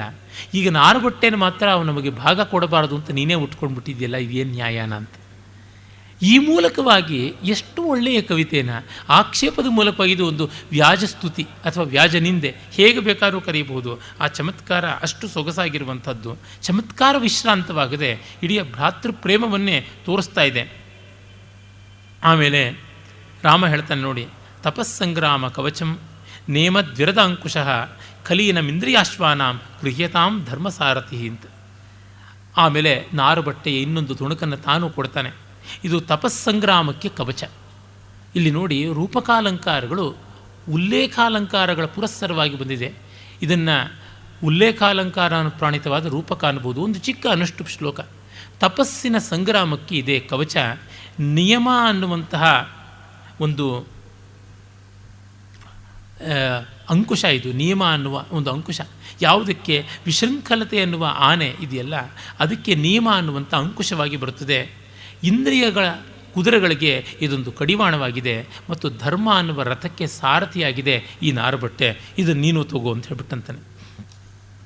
ಆಮೇಲೆ ಅವರಿಗೆ ಗೊತ್ತಾಗುತ್ತದೆ, ಇಡೀ ಅಯೋಧ್ಯ ನಗರವೇನೇ ಹರತಾಳದಲ್ಲಿದೆ, ಎಲ್ಲರೂ ರಾಮನ ವನಗಮನವನ್ನು ತಡೀತಾ ಇದ್ದಾರೆ ಅಂತ. ಕಂಚುಕಿಯು ಬಂದು ಕೇಳ್ಕೊಳ್ತಾನೆ, ತುಂಬ ಸಂಕಟವಾಗುತ್ತದೆ, ನೀವು ಯಾರೂ ಹೋಗಬಾರ್ದು. ಶ್ರುತ್ವಾತೇ ವನಗಮನಂ ವಧೂ ಸಹಾಯಂ ಸೌಭ್ರಾತ್ರ ವ್ಯವಸಿತ ಲಕ್ಷ್ಮಣಾನುಯಾತ್ರಂ ಉತ್ಥಾಯ ಕ್ಷಿತಿತಲ ರೇಣು ರೂಷಿತಾಂಕ ಕಾಂತಾರದ್ವಿರದ ಇವೋಪಯಾತಿ ಜೀರ್ಣ. ದಶರಥ ಅಂತೂ ಕಾಡಿನ ಆನೆ ಒಂದು ಕಾಳ್ಗಿಚ್ಚಿಗೆ ಸಿಕ್ಕು ಒದ್ದಾಡುವಂಥ ರೀತಿಯಲ್ಲಿ ಕಷ್ಟಪಡ್ತಾ ಇದೆ. ಕಷ್ಟಪಡ್ತಾ ಇದ್ದರೆ ಹೇಗೋ ಹಾಗೆ ದಶರಥ ಸಂಕಟ ಪಡ್ತಾ ಇದ್ದಾನೆ. ಅದಕ್ಕಾಗಿ ನೀವು ಯಾರೂ ಕಾಡಿಗೆ ಹೋಗಬಾರ್ದು, ತಡೆಯಿರಿ ಅಂತ. ಇಲ್ಲ, ಹೋಗಲೇಬೇಕು ಅಂತ ಹೇಳ್ಬಿಟ್ಟಿದನು ರಾಮ ತೀರ್ಮಾನ ಮಾಡಿದ್ದಾನೆ. ಚೀರಮಾತ್ರೋತ್ತರೀಯಾಣಾಂ ಕಿಂ ದೃಶ್ಯಂ ವನವಾಸಿನಾಂ ಗತೇಶ್ವಸ್ಮಾಸು ರಾಜಾನಃ ಶಿರಸ್ಥಾನಾನಿ ಪಶ್ಯತು. ಇಲ್ಲ, ನಾವು ಅವರಿಗೆ ಕಾಣಿಸಿಕೊಳ್ಳೋದೇನೇ ಬೇಡ, ನಾವು ಹೋಗಿದ್ದು ನಮ್ಮ ಕಿರೀಟಗಳಲ್ಲಿ ಉಳಿದಿರೋದ್ರಿಂದ ಗೊತ್ತಾಗಲಿ ಅಷ್ಟೇನೆ ಅಂತ ಹೇಳ್ಬಿಟ್ಟನ್ನುವಂಥದ್ದು. ಅಂದರೆ ದೊಡ್ಡ ಸೀನ್ ಕ್ರಿಯೇಟ್ ಮಾಡಬಾರ್ದು ರಾಜ್ಯತ್ಯಾಗಕ್ಕೆ. ಅವರ ಎದುರಿಗೆ ನಾವು ನಿಂತರೆ ಅವರು ತಡೀತಾರೆ, ನಾವು ಹೇಳೋಕ್ಕೂ ಆಗೋದಿಲ್ಲ. ಈ ಥರದ ಸಂದರ್ಭಗಳನ್ನು ತಂದುಕೊಡಬಾರದು. ನಾವು ಹೊರಟೋಗ್ಬಿಡೋಣ. ಅಪಕ್ರಮಣಮೇವಾತ ಸರ್ವಕಾಮಯ್ಯರ್ಹಂ ಋಣೆ ಅಂತ ವಾಲ್ಮೀಕಿ ರಾಮಾಯಣದಲ್ಲಿ ಬರುತ್ತಲ್ಲ ಹಾಗೆ. ಮತ್ತು 2ನೇ ಅಂಕ ಆರಂಭವಾಗುತ್ತದೆ. ಇದು ಸಮುದ್ರಗೃಹದ ಸನ್ನಿವೇಶ. ದಶರಥನಿಗೆ ರಾಮ ವಿಯೋಗದ ಸಂತಾಪ ತೀವ್ರವಾಗಿದೆ. ಸಮುದ್ರಗೃಹ ಒಂದು ರೀತಿ ಏರ್ ಕಂಡೀಷನ್ಡ್ ಚೇಂಬರ್ ಅಂತ ಕರೀಬಹುದು. ಧಾರಾಯಂತ್ರಗಳಿರುತ್ತವೆ, ಧಾರಾಕಾರವಾಗಿ ತುಂತುರು ಹನಿ ಇರುತ್ತೆ, ಅದರ ಮೇಲಿಂದ ಬೀಸು ಬರುವ ಗಾಳಿ ತಂಪಾಗಿರ್ತದೆ. ಈ ಕಾರಣ ಸಮುದ್ರ ಗೃಹದಲ್ಲಿ ತಪ್ತರಾದವರು, ರುಗ್ಣರಾದವರು ಅಂದರೆ ರೋಗಿಗಳು, ಸಂತಾಪಗೊಂಡವರು ಅವರೆಲ್ಲ ಇರುವಂಥದ್ದು. ದಶರಥ ಸಂಕಟ ಪಡ್ತಾ ಇದ್ದಾನೆ. ಕಂಚುಕಿ ದಶರಥನ ಸ್ಥಿತಿಯನ್ನು ಹೇಳ್ತಾ ಇದ್ದಾನೆ. ರಾಮ ಕಾಡಿಗೆ ಹೋದದ್ರಿಂದ ಆಗಿರುವಂಥದ್ದೆಲ್ಲ ಏನು ಅಂತ ಅನ್ನೋದನ್ನು ಒಂದು ಪದ್ಯದಲ್ಲಿ ಹೇಳ್ತಾನೆ. ನಾಗೇಂದ್ರ ಯವಸಾಭಿಲಾಷ ವಿಮುಖಾ ಸಾಸ್ರೇಕ್ಷಣ ವಾಜಿನಃ ಹೇಷಾ ಶೂನ್ಯ ಮುಖಾ ಸವೃದ್ಧ ವನಿತಾ ಬಾಲಾಶ್ಚ ಪೌರಾ ಜನಾ ತ್ಯಕ್ತಾಹಾರ ಕಥಾ ಸುದೀನ ವದನಾ ಕ್ರಂದಂತ ಉಚ್ಚೈರ್ದಿಶಾ ರಾಮೋ ಯಾತಿ ಯಯ ಸದಾರ ಸಹಚ ತಾಮೇವ ಪಶ್ಯಂತ್ಯಮಿ. ಲಾಯದಲ್ಲಿ ಕಟ್ಟಿರುವಂಥ ಕುದುರೆಗಳು, ಆನೆಗಳು ಕೂಡ ಹುಲ್ಲು ಹುರುಳಿ ತಿಂತಾ ಇಲ್ಲ, ಹೇಷಾರವ ಬೃಂಕಾರ ಮಾಡ್ತಾ ಇಲ್ಲ. ಊರ ಜನ ಗಂಡು ಮಕ್ಕಳು, ಹೆಣ್ಣು ಮಕ್ಕಳು, ಮುದುಕರು, ಮಕ್ಕಳು ಅನ್ನುವ ಭೇದ ಇಲ್ಲದೆ ಎಲ್ಲರೂ ಅನ್ನಾಹಾರಗಳನ್ನು ಬಿಟ್ಟು ನೀರೂ ಕುಡಿಯದೆ ಕಣ್ಣೀರು ಕರಿಸ್ತಾ ಇದ್ದಾರೆ. ಅಂತಃಪುರದಲ್ಲೂ ಸಂಕಟ ಉಂಟು. ರಾಮ ತಮ್ಮ ಮತ್ತು ಹೆಂಡತಿಯರ ಜೊತೆ ಹೋದದ್ದಕ್ಕೆ ಇಡೀ ಊರು ಕಂಗೆಟ್ಟಿದೆ ಎನ್ನುವ ಮಾತು ಬರುತ್ತೆ. ಅದೇ ರೀತಿ ದಶರಥನ ಪ್ರವೇಶ ಆಗುತ್ತದೆ. ಅವನು ಸಂಕಟ ಪಡ್ತಾ ಇದ್ದಾನೆ. ಕೌಸಲ್ಯೆ ಮಗ ರಾಮ ಎಲ್ಲಿ ಹೋಗ್ಬಿಟ್ಟ? ಸತ್ಯಸಂಧ, ಜಿತಕ್ರೋಧ, ವಿಮತ್ಸರ, ಜಗತ್ಪ್ರಿಯ, ಗುರುಶುಶ್ರೂಷಣೆ ಯುಕ್ತ ಪ್ರತಿವಾಕ್ಯಂ ಪ್ರಯಚ್ಛಮೆ. ನನಗೆ ಮರುಮಾತು ಕೊಡು, ಎಲ್ಲಿ ಕಾಣದಂತೆ ಆಗಿಬಿಟ್ಟಿಯಲ್ಲ ಅಂತಂತಾನೆ. ಆ ಹೊತ್ತಿನಲ್ಲಿ ಸೂರ್ಯ ಇವ ಗತೋ ರಾಮ, ಸೂರ್ಯನಂತೆ ರಾಮ ಹೊರಟೋಗ್ಬಿಟ್ಟ. ಸೂರ್ಯಂ ದಿವಸ ಇವ ಲಕ್ಷ್ಮಣೋನುಗತಃ, ದಿವಸ ಸೂರ್ಯ ಜೊತೆಗೆ ಮರೆಯಾಗುವ ಹಾಗೆ ಲಕ್ಷ್ಮಣನೂ ಮರೆಯಾಗಿಬಿಟ್ಟ. ಸೂರ್ಯ ದಿವಸಾವಸಾನೆ ಛಾಯೇವ ನ ದೃಶ್ಯತೆ ಸೀತ, ಸೂರ್ಯ ಹಗಲು ಎರಡು ಹೋದ ಮೇಲೆ ನೆರಳು ಕಾಣಿಸದಂತೆ ಸೀತೆಯೂ ಕಾಣಿಸದಂತಾಗಿದ್ದಾಳೆ ಅಂತ. ಈ ಒಂದು ಆರ್ಯ ಛಂದಸ್ಸಿನ ಪದ್ಯದಲ್ಲಿ ಅದೆಷ್ಟು ಅಡಕವಾಗಿ ಇಡೀ ಒಂದು ಕಾಲದ ಪ್ರತಿಮೆಯನ್ನು ಕೊಡ್ತಾ ಇದ್ದಾನೆ. ಪ್ರಾಯಶಃ ರಾಮ ಕಾಡಿಗೆ ಹೋದ ರಾತ್ರಿ ಇರಬೇಕು ಇದು. ಆ ರಾತ್ರಿಯೇ ದಶರಥ ಸಾಯ್ತಾನೆ ದುಃಖದಲ್ಲಿ. ಅವನ ಬದುಕಿಗೆ ಕತ್ತಲೆ ಬಂದಿದ್ದನ್ನು ಅವನು ಇಲ್ಲಿ ಸೂಚನೆ ಮಾಡ್ತಾ ಇದ್ದಾನೆ. ಇಲ್ಲಿ ಲಿಂಗ ವಚನ ವಿಭಕ್ತಿಗಳೆಲ್ಲ ಸಮೀಕೃತವಾಗಿದೆ. ಸೂರ್ಯನಂತೆ ರಾಮ ಹೋದ, ಸೂರ್ಯ ಪುಲ್ಲಿಂಗ. ಹೇಳಿ ಕೇಳಿ ಸೂರ್ಯ ವಂಶೀಯ, ಸ್ವಪ್ರೌಢಿಮೆಯಿಂದ ಪ್ರತಾಪದಿಂದಲೇ ದೇದೀಪ್ಯಮಾನನಾಗಿರೋವನು. ದಿವಸ ಲಕ್ಷ್ಮಣ, ಸೂರ್ಯನಿಂದಾಗಿ ದಿವಸವಾಗುತ್ತದೆ. ಸೂರ್ಯನನ್ನು ದಿವಸಕರ ಅಂತೀವಿ. ದಿವಸದಿಂದ ಸೂರ್ಯ ಅಲ್ಲ, ಸೂರ್ಯನಿಂದ ದಿವಸ. ಹೀಗಾಗಿ ರಾಮ ಇದ್ದಲ್ಲಿ ಲಕ್ಷ್ಮಣ, ಲಕ್ಷ್ಮಣ ಇದ್ದಲ್ಲಿ ರಾಮ ಅಲ್ಲ. ಜೊತೆಗೆ ದಿವಸ ಪುಲ್ಲಿಂಗ ಶಬ್ದ. ಮತ್ತು ಛಾಯ, ಸೂರ್ಯನ ಹಿಂಬಾಲಿಸಿ ಸದಾ ಬರುವಂಥದ್ದು ನೆರಳು. ಸೂರ್ಯನಿಗಿಂತ ಮುಂದೆ ಇರೋದಿಲ್ಲ, ಸೂರ್ಯನ ಹಿಂದೆಯೇ ಇರುವಂಥದ್ದು ನೆರಳು. ಛಾಯಾ ಸ್ತ್ರೀಲಿಂಗ ಕೂಡ. ಹೀಗಾಗಿ ಸೀತೆ. ಮತ್ತು ಛಾಯೇ ವಾನುಗತ ಸದಾ ಅಂತ ವಾಲ್ಮೀಕಿ ರಾಮಾಯಣದಲ್ಲಿ ಬರುತ್ತಲ್ಲ, ನೆರಳಾಗಿ ಬರುವಂಥದ್ದು. ಅಂದರೆ ಒಂದು ಚಿಕ್ಕ ಪದ್ಯದಲ್ಲೂ ಅವನು ಎಷ್ಟು ಕೌಶಲ್ಯವನ್ನು ಕೊಡ್ತಾನೆ. ಮತ್ತು ನೋಡಿ, ಈ ಸಂಕಟದ ಆ ಸನ್ನಿವೇಶದ ರಮಣೀಯ ಪದ್ಯದ ಜೊತೆಗೆ ಇಷ್ಟು ಒಳ್ಳೆಯ ಲುಪ್ತೋಪಮಾಲಂಕಾರ ಇಲ್ಲಿರುವಂಥದ್ದು. ಆ ಲುಪ್ತೋಪಮೆಯಲ್ಲೇ ಸ್ವಾರಸ್ಯ ಏನಂದರೆ, ಅಲ್ಲಿ ಉಪಮೆ ಇದೆ, ಆದರೆ ಸಮಾನ ಧರ್ಮ ಇಲ್ಲ. ಸೂರ್ಯನಂತೆ ರಾಮ ಹೋದ ಅಂತನ್ನುವಲ್ಲಿ ಸೂರ್ಯನಿಗೂ ರಾಮನಿಗೂ ಇರುವ ಸಮಾನ ಧರ್ಮ ಯಾವುದು? ಪ್ರತಾಪ, ಕಾಂತಿ. ಅದನ್ನು ಹೇಳ್ತಾ ಇಲ್ಲ. ದಿವಸ ಅಂತಂದರೆ ನೋಟಕ್ಕೆ ಅವಕಾಶ ಉಂಟು, ಅದು ದಿವಸ. ದೃಶ್ಯತೆ ಇತಿ ದಿವಸ, ನೋಡಲಿಕ್ಕೆ ಆಗುವಂಥದ್ದು ದಿವಸ. ಛಾಯೆ, ನೆರಳು, ತಂಪಾಗಿರುವಂಥದ್ದು, ಶೀತಲತೆ, ಛಾಯೆ ಮುಖ್ಯ ಲಕ್ಷಣ. ಈ ಸಾಮಾನ್ಯ ಧರ್ಮಗಳನ್ನು ಕವಿ ಹೇಳಿಲ್ಲ. ಹೇಳದೆ ಲುಪ್ತೋಪಮೆ ಮಾಡಿದ್ರಿಂದ ಅವುಗಳು ಮತ್ತಷ್ಟು ಅತಿಶಯವಾಗಿ ಕಾಣಿಸುತ್ತದೆ. ರಾಮನ ಸ್ವತಃ ಪರ್ಯಾಪ್ತವಾದಂತಹ ಸ್ವಸಿದ್ಧವಾದ ವಿಕ್ರಮ, ಲಕ್ಷ್ಮಣನ ರಾಮಾಶ್ರಯತ್ವ ಮತ್ತು ಸೀತೆಯ ಸ್ನಿಗ್ಧತ್ವ ಇದೆಲ್ಲ ಕೂಡ ಧ್ವನಿತವಾಗ್ತಾ ಬರುತ್ತದೆ. ಈ ಕಾರಣದಿಂದಲೇ ಇದು ಉಪಮಾಧ್ವನಿ, ಉಪಮಾಲಂಕಾರ ಧ್ವನಿಯನ್ನು ಸೂಚಿಸುವಂಥದ್ದಾಗಿದೆ. ತನ್ಮೂಲಕವಾಗಿ ಇವರುಗಳಲ್ಲಿ ಒಂದು ವಸ್ತು, ಆ ಸ್ವಾರಸ್ಯದ ವಸ್ತು ಅನ್ನುವ ಧ್ವನಿ ಗೋಚರವಾಗ್ತಾ ಇದೆ. ಇಷ್ಟು ಒಳ್ಳೆಯ ಭಾವಗರ್ಭಿತವಾದ ಆರ್ದ್ರವಾದ ಪದ್ಯ ಹೇಳ್ತಕ್ಕಂಥ ದಶರಥ ಮುಂದೆ ಯಾವ ಕಠೋರವಾದ ಮಾತಾಡ್ತಾನೆ ನೋಡಿ. ಅನಪತ್ಯ ವಯಂ ರಾಮ ಪುತ್ರೋ ಅನ್ಯಸ್ಯ ಮಹೀಪತೆ ವನೇ ವ್ಯಾಘ್ರೀಚ ಕೈಕೇಯಿ ತ್ವಯಾ ಕಿಮ್ನ ಕೃತಂ ತ್ರಯಂ ಭೋ ಕೃತಾಂತ ಹತಕ ತ್ವಯಾ ಕಿಮ್ನ ಕೃತಂ ತ್ರಯಂ.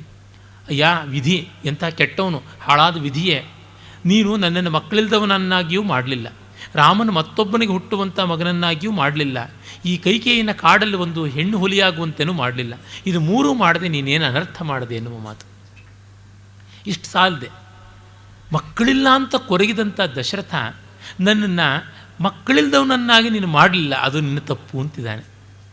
ಅದಕ್ಕಾಗಿ ಅಶ್ವಮೇಧ ಯಾಗ ಮಾಡಿ ಮತ್ತು ಪುತ್ರಕಾಮೇಷ್ಟಿ ಯಾಗವನ್ನು ಮಾಡಿ ಎಷ್ಟೆಲ್ಲ ಕಷ್ಟಪಟ್ಟವನು ದಶರಥ. ಅಷ್ಟನ್ನು ಅವನು ಮಾಡಬಾರ್ದಾಗಿತ್ತು ಅಂತ ಅಂದ್ಕೊಳ್ತಿದ್ದಾನೆ. ಜೊತೆಗೆ ರಾಮ ತನ್ನ ಮಗ ಅನ್ನೋದ್ರೊಳಗೆ ಎಷ್ಟು ಸಂತೋಷಪಟ್ಟ. ವಿಶ್ವಾಮಿತ್ರನ ಜೊತೆಗೆ ಯಜ್ಞರಕ್ಷಣೆಗೆ ಕಳಿಸುವಾಗ ಊನ ಷೋಡಶ ವರ್ಷೀಯ ರಾಮೋ ರಾಜೀವಲೋಚನ, ಅವನು 16 ವರ್ಷ ಆಗಿಲ್ಲ, ಸೂರ್ಯ ಉದಯಿಸಿದ ಮೇಲೇ ಕಣ್ತೆರಿತಾನೆ. ಇಂಥವನನ್ನು ನಿಶಾಚರರನ್ನು ಕೊಲ್ಲೋದಕ್ಕೆ ಕಳಿಸೋದು ಅಂದರೆ ಹೇಗೆ ಅಂತ ಗೋಳಾಡದಂಥವನು, ಅವನನ್ನು ಬಿಟ್ಟು ನನಗಿರೋಕ್ಕಾಗೋಲ್ಲ ಅಂದವನು ಈಗ ಇಷ್ಟು ವರ್ಷ ಇರಬೇಕಲ್ಲ, ಎಷ್ಟು ಕಷ್ಟ. ಅದಕ್ಕಾಗಿ ತನಗೇ ಅವನು ಮಗನಾಗಿಲ್ಲದೆ ಇದ್ದರೆ ಚೆನ್ನಾಗಿರ್ತಿತ್ತು, ಬೇರೆ ಯಾರಿಗೋ ಮಗನಾಗಿದ್ದಿದ್ರೆ ಸೊಗಸಾಗಿರ್ತಿತ್ತು ಅಂತ ತಾನು ಮೆಚ್ಚಿ ಮದುವೆ ಆದದ್ದು ಕೈಕೇಯಿಯನ್ನು. ಕೌಸಲ್ಯದು ಆಗಬೇಕು ಮದುವೆ ಅಂತ, ಸುಮಿತ್ರೆದು ಒಂದಾದ್ರ ಮೇಲೆ ಮತ್ತೊಂದು ಅಂತಷ್ಟೇ. ಆದರೆ ಮೋಹದ ಮಡದಿ ಅಂತಂದರೆ ಕೈಕೇಯಿ. ತಾನು ನಚ್ಚಿ ಕಟ್ಟಿಕೊಂಡಂಥ ಹೆಣ್ಣು ಕಾಡಲ್ಲಿ ಹೆಣ್ಣು ಹುಲಿ ಆಗಬೇಕಿತ್ತು ಅಂತ ಕೋರುವಂತೆ ಆಯಿತು ಅಂತಂದರೆ ಸಂದರ್ಭಗಳು ಹೇಗೆ ಬರುತ್ತವೆ ನೋಡಿ. ಅವನು ಎಷ್ಟು ಸಂಕಟಪಟ್ಟ ಮಕ್ಕಳಿಲ್ಲ ಅನ್ನೋದಕ್ಕೆ, ಈಗ ಮಕ್ಕಳಿಲ್ಲದೆ ಇದ್ದರೆ ಸಂತೋಷ ಪಡ್ತಾ ಇದ್ದೆ ಅಂತ ಅನ್ನೋದು. ಅಂದರೆ ನಮ್ಮ ತೀರ್ಮಾನಗಳು, ನಮ್ಮ ಇಷ್ಟಾನಿಷ್ಟಗಳು, ನಾವು ಒಂದು ಕಾಲದ ಒಳಿತು ಒಂದು ಕಾಲದ ಚೆಲುವು ಒಂದದ್ದರ ಗತಿ ಇನ್ನೇನಾಗುತ್ತದೆ. ಇಷ್ಟು ಧ್ವನಿ ಒಂದು ಚಿಕ್ಕ ಅನುಷ್ಟುಪ್ಪು 32 ಅಕ್ಷರದಲ್ಲಿ ಮಾಡಿಬಿಡ್ತಾನೆ. ಅಡಕ ಸಂಕ್ಷೇಪ ಅನ್ನುವುದು ಮಹಾಕವಿಗಳ ಲಕ್ಷಣ ಅಲ್ವಾ. ಆಮೇಲೆ ಕೌಸಲ್ಯೆ ದುಃಖ ಪಡ್ತಾಳೆ, ಸಂಕಟ ಪಡ್ತಾಳೆ, ಸಮಾಧಾನ ಹೇಳ್ತಾಳೆ. ಆದರೆ ಅವನಿಗೆ ಯಾವುದೂ ಸಮಾಧಾನ ಆಗುವಂಥದ್ದಲ್ಲ. ಮತ್ತು ಅವನು ಹೇಳ್ತಾನೆ, ಅಹಂ ಹಿ ದುಃಖಂ ಅತ್ಯಂತಂ ಅಸಹ್ಯಂ ಜ್ವಲನೋಪಮಂ ನೈವ ಸೋಢಂ ನ ಸಂಹರ್ತುಂ ಶಕ್ನೋಮಿ ಮುಷಿತೇಂದ್ರಿಯ ಅಂತ ಹೇಳಿ, ನನಗೆ ಯಾವ ಬುದ್ಧಿ ಚೈತನ್ಯ ಯಾವುದೂ ಈ ದುಃಖವನ್ನು ತಡೆಯೋಕ್ಕಾಗ್ತಾ ಇಲ್ಲ ಅಂತ ಹೇಳಿಬಿಟ್ಟು ಅಂತಾನೆ. ಅಷ್ಟೊತ್ತಿಗೆ ಸುಮಂತ್ರ ಬಂದ ಅಂತ ಗೊತ್ತಾಗುತ್ತದೆ. ರಾಮನನ್ನು ಅಯೋಧ್ಯೆ ಗಡಿ ದಾಟಿಸಿ ಬಂದಿರ್ತಾನಲ್ಲ, ರಾತ್ರಿ ಆಗಿರುತ್ತೆ. ಸುಮಂತ್ರ ಏಕಾಏವ ನಾನು ಪ್ರಾಪ್ತ, ಅಯ್ಯೋ ಸುಮಂತ್ರ ಮಾತ್ರ ಬಂದನ. ಅವನಿಗೊಂದು ಕುಡಿಯಾಶೆ ಇತ್ತು, ನಾವು ಅಪೇಕ್ಷೆ ಮಾಡ್ಕೊಳ್ತೀವಿ ಕೊನೆಗಾದರೂ ಅವರು ವಾಪಸ್ ಬರ್ಬೋದು, ಮತ್ತೇನೋ ಡ್ರಮ್ಯಾಟಿಕ್ಕಾಗಿ ಆಗ್ಬೋದು, ಯಾವುದೇವರೋ ಕಂಡುಬಿಡ್ಬೋದು ಅಂತ. ಅದು ನಾಟಕಗಳಲ್ಲಿ ಸಿನಿಮಾಗಳಲ್ಲಿ ಮಾತ್ರ, ನಿಜ ಜೀವನದಲ್ಲೆಲ್ಲ.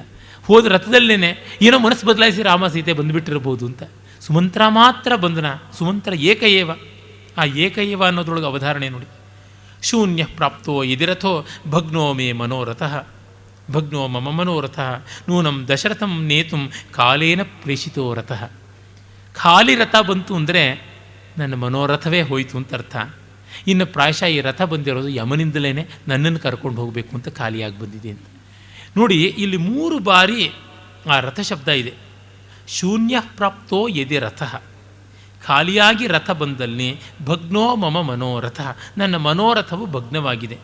ನೂನಂ ದಶರಥಂ ನೇತುಂ ಕಾಲೇನ ಪ್ರೇಷಿತೋ ರಥಃ. ರಾಮ ಹೋದ ರಥ ರಮತಾಂ ವರಹ, ರಮಮಾಣಾನಾಂ ವರಹ, ರಮಿಸುವವರಲ್ಲಿ ವರ. ರಮತೇ ಇತಿ ರಾಮ, ಅಷ್ಟು ರಮಣೀಯವಾದಂಥ ರಾಮನನ್ನು ಕೊಂಡೊಯ್ದ ರಥ ಈಗ ದಶರಥನ ಕೊಂಡೊಯ್ಯಕ್ಕೆ ಬಂದದ್ದು.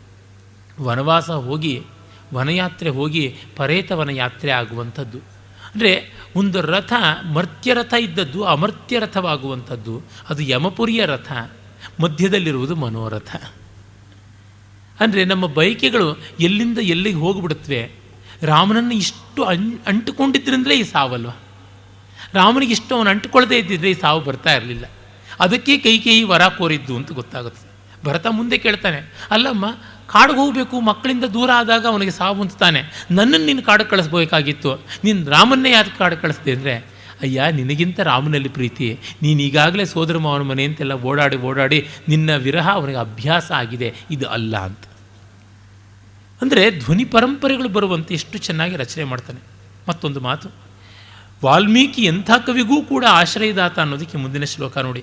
ಧನ್ಯಾಕ್ಕಲು ವನೇ ವಾತಾಹ ತಟಾಕ ಪರಿವರ್ತಿನಃ ವಿಚರಂತಂ ವನೇ ರಾಮಂ ಯೇ ಸ್ಪೃಶಂತಿ ಯಥಾ ಸುಖಂ.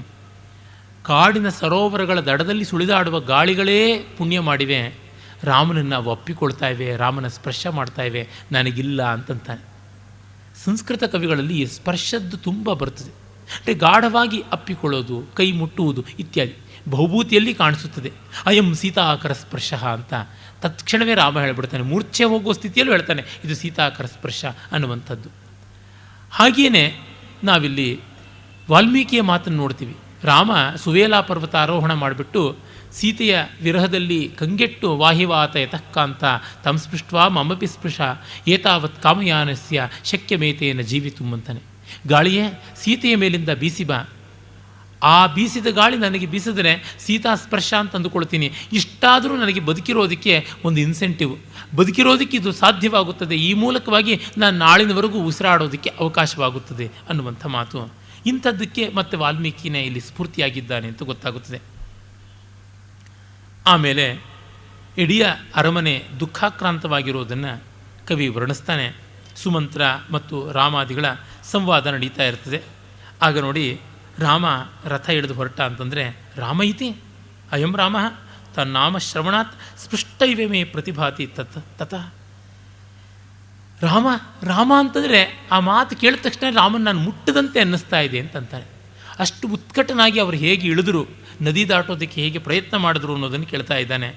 ಮತ್ತು ಆಯುಷ್ಮಾನ್ ಲಕ್ಷ್ಮಣ ಅಂತ, ಅಯಂ ಲಕ್ಷ್ಮಣ, ಲಕ್ಷ್ಮಣ ಲಕ್ಷ್ಮಣ ಅಂತ ಮತ್ತೆ ಉಚ್ಚಾರ ಮಾಡ್ತಾನೆ. ಆಯುಷ್ಮತಿ ಸೀತಾ ಜನಕರಾಜಪುತ್ರಿ, ಸೀತೆ ವೈದೇಹಿ. ಈ ಮಾತುಗಳ ಮೂಲಕ ಅವನಿಗೆ ಒಂದು ಮತಿಭ್ರಮೆಯೂ ಆಗ್ತಾ ಇರೋದು ಗೊತ್ತಾಗ್ತಾ ಇದೆ. ಕ್ರಮಕ್ರಮವಾಗಿ ಅವನ ಸನ್ನಿಪಾತಕ್ಕೆ ತುತ್ತಾಗಿ ಅವನ ಮನೋಬುದ್ಧಿಗಳೆಲ್ಲ ವೈಕಲ್ಯವನ್ನು ಹೊಂದತಕ್ಕಂಥದ್ದು ಗೊತ್ತಾಗುತ್ತೆ. ಸರಿ, ರಾಮ ಲಕ್ಷ್ಮಣ ಸೀತೆ, ರಾಮ ಲಕ್ಷ್ಮಣ ಸೀತೆ ಅಂತ ಮತ್ತೆ ಅಂದುಕೊಳ್ತಾನೆ. ರಾಮ ಲಕ್ಷ್ಮಣಯೋರ್ ಮಧ್ಯೆ ತಿಷ್ಠತ್ವ ಅತ್ರಾಪಿ ಮೈಥಿಲಿ. ಇಲ್ಲ ಇಲ್ಲ, ರಾಮ ಲಕ್ಷ್ಮಣ ಸೀತೆ ಅಲ್ಲ, ರಾಮ ಸೀತೆ ಲಕ್ಷ್ಮಣ ಆಗಬೇಕು ಅಂತ ಮತ್ತೆ ಚೇಂಜ್ ಮಾಡ್ತಾನೆ. ಯಾಕೆ ಅಂತಂದರೆ, ರಾಮ ಲಕ್ಷ್ಮಣರ ಮಧ್ಯೆ ರಕ್ಷಿತಳಾಗಿರಬೇಕು ಸೀತೆ. ಅದಕ್ಕೋಸ್ಕರ ಬಹುದೋಷಾಣ್ಯರಣ್ಯಾನಿ ಸನಾತೈಷ ಭವಿಷ್ಯತಿ. ಕಾಡಿನಲ್ಲಿ ತುಂಬ ಅಪಾಯಗಳು, ಇಲ್ಲಿ ಮಾತು ಹೇಳೋವಾಗಲೂ ನಾವು ರಕ್ಷಣೆ ಇರುವಂತೆ ಮಾಡಬೇಕು ಅಂತ. ಈ ಥರದ ಚಿಕ್ಕ ಚಿಕ್ಕ ಮಾತುಗಳಿಂದ ಅವನ ವಾತ್ಸಲ್ಯವನ್ನು ಎಷ್ಟು ಚೆನ್ನಾಗಿ ಪರಿಣಮಿಸ್ತಾನೆ ನೋಡಿ. ಆಮೇಲೆ ಆಡ್ತಾನೆ, ಅಯ್ಯೋ ಮಕ್ಕಳೇ ನನ್ನ ಅಪ್ಕೊಳ್ಳಿ, ನನ್ನನ್ನು ಕಾಣ್ರಿ ಅಂತ ಸಂಕಟ ಪಡ್ತಾನೆ. ಸಕೃತ್ ಪಶ್ಯಾಮಿ ವಾ ರಾಮಂ ಸಕೃತ್ ಪಶ್ಯಾಮಿ ವಾ ಪುನಃ ಗತಾಯುರಮೃತೇನೇವ ಜೀವಾಮೀತಿ ಮತಿರ್ಮಮ. ಒಮ್ಮೆ ಅವನನ್ನು ಮುಟ್ಟಿದ್ರೆ ಸಾಕು, ಒಮ್ಮೆ ಅಪ್ಪಿಕೊಂಡ್ರೆ ಸಾಕು, ಅಮೃತದಿಂದ ಸತ್ವವನ್ನು ಎದ್ದು ಬಂದಂತೆ ನನಗಾಗ್ಬಿಡುತ್ತೆ ಅನ್ನುವ ಮಾತನ್ನು ಕೂಡ ಹೇಳ್ತಾನೆ. ನಿಜವಾಗಿ ಭವಭೂತಿ ಕಾರುಣ್ಯ ತೋರಿಸಿದ್ದು ಅಂತಾರೆ. ಇಲ್ಲಿ ಕಾರುಣ್ಯ ಯಥೇಷ್ಟವಾಗಿದೆ, ಪಿತೃವಾತ್ಸಲ್ಯದ ಕಾರುಣ್ಯ ಅಮೇಯವಾಗಿದೆ. ಈ ಮಟ್ಟದ ಕಾರುಣ್ಯವನ್ನು ಕಾಳಿದಾಸನ ಯಾವುದೇ ಒಂದು ದೃಶ್ಯಕಾವ್ಯದಲ್ಲಿ ನಾವು ಕಾಣೋಕ್ಕಾಗೋದಿಲ್ಲ.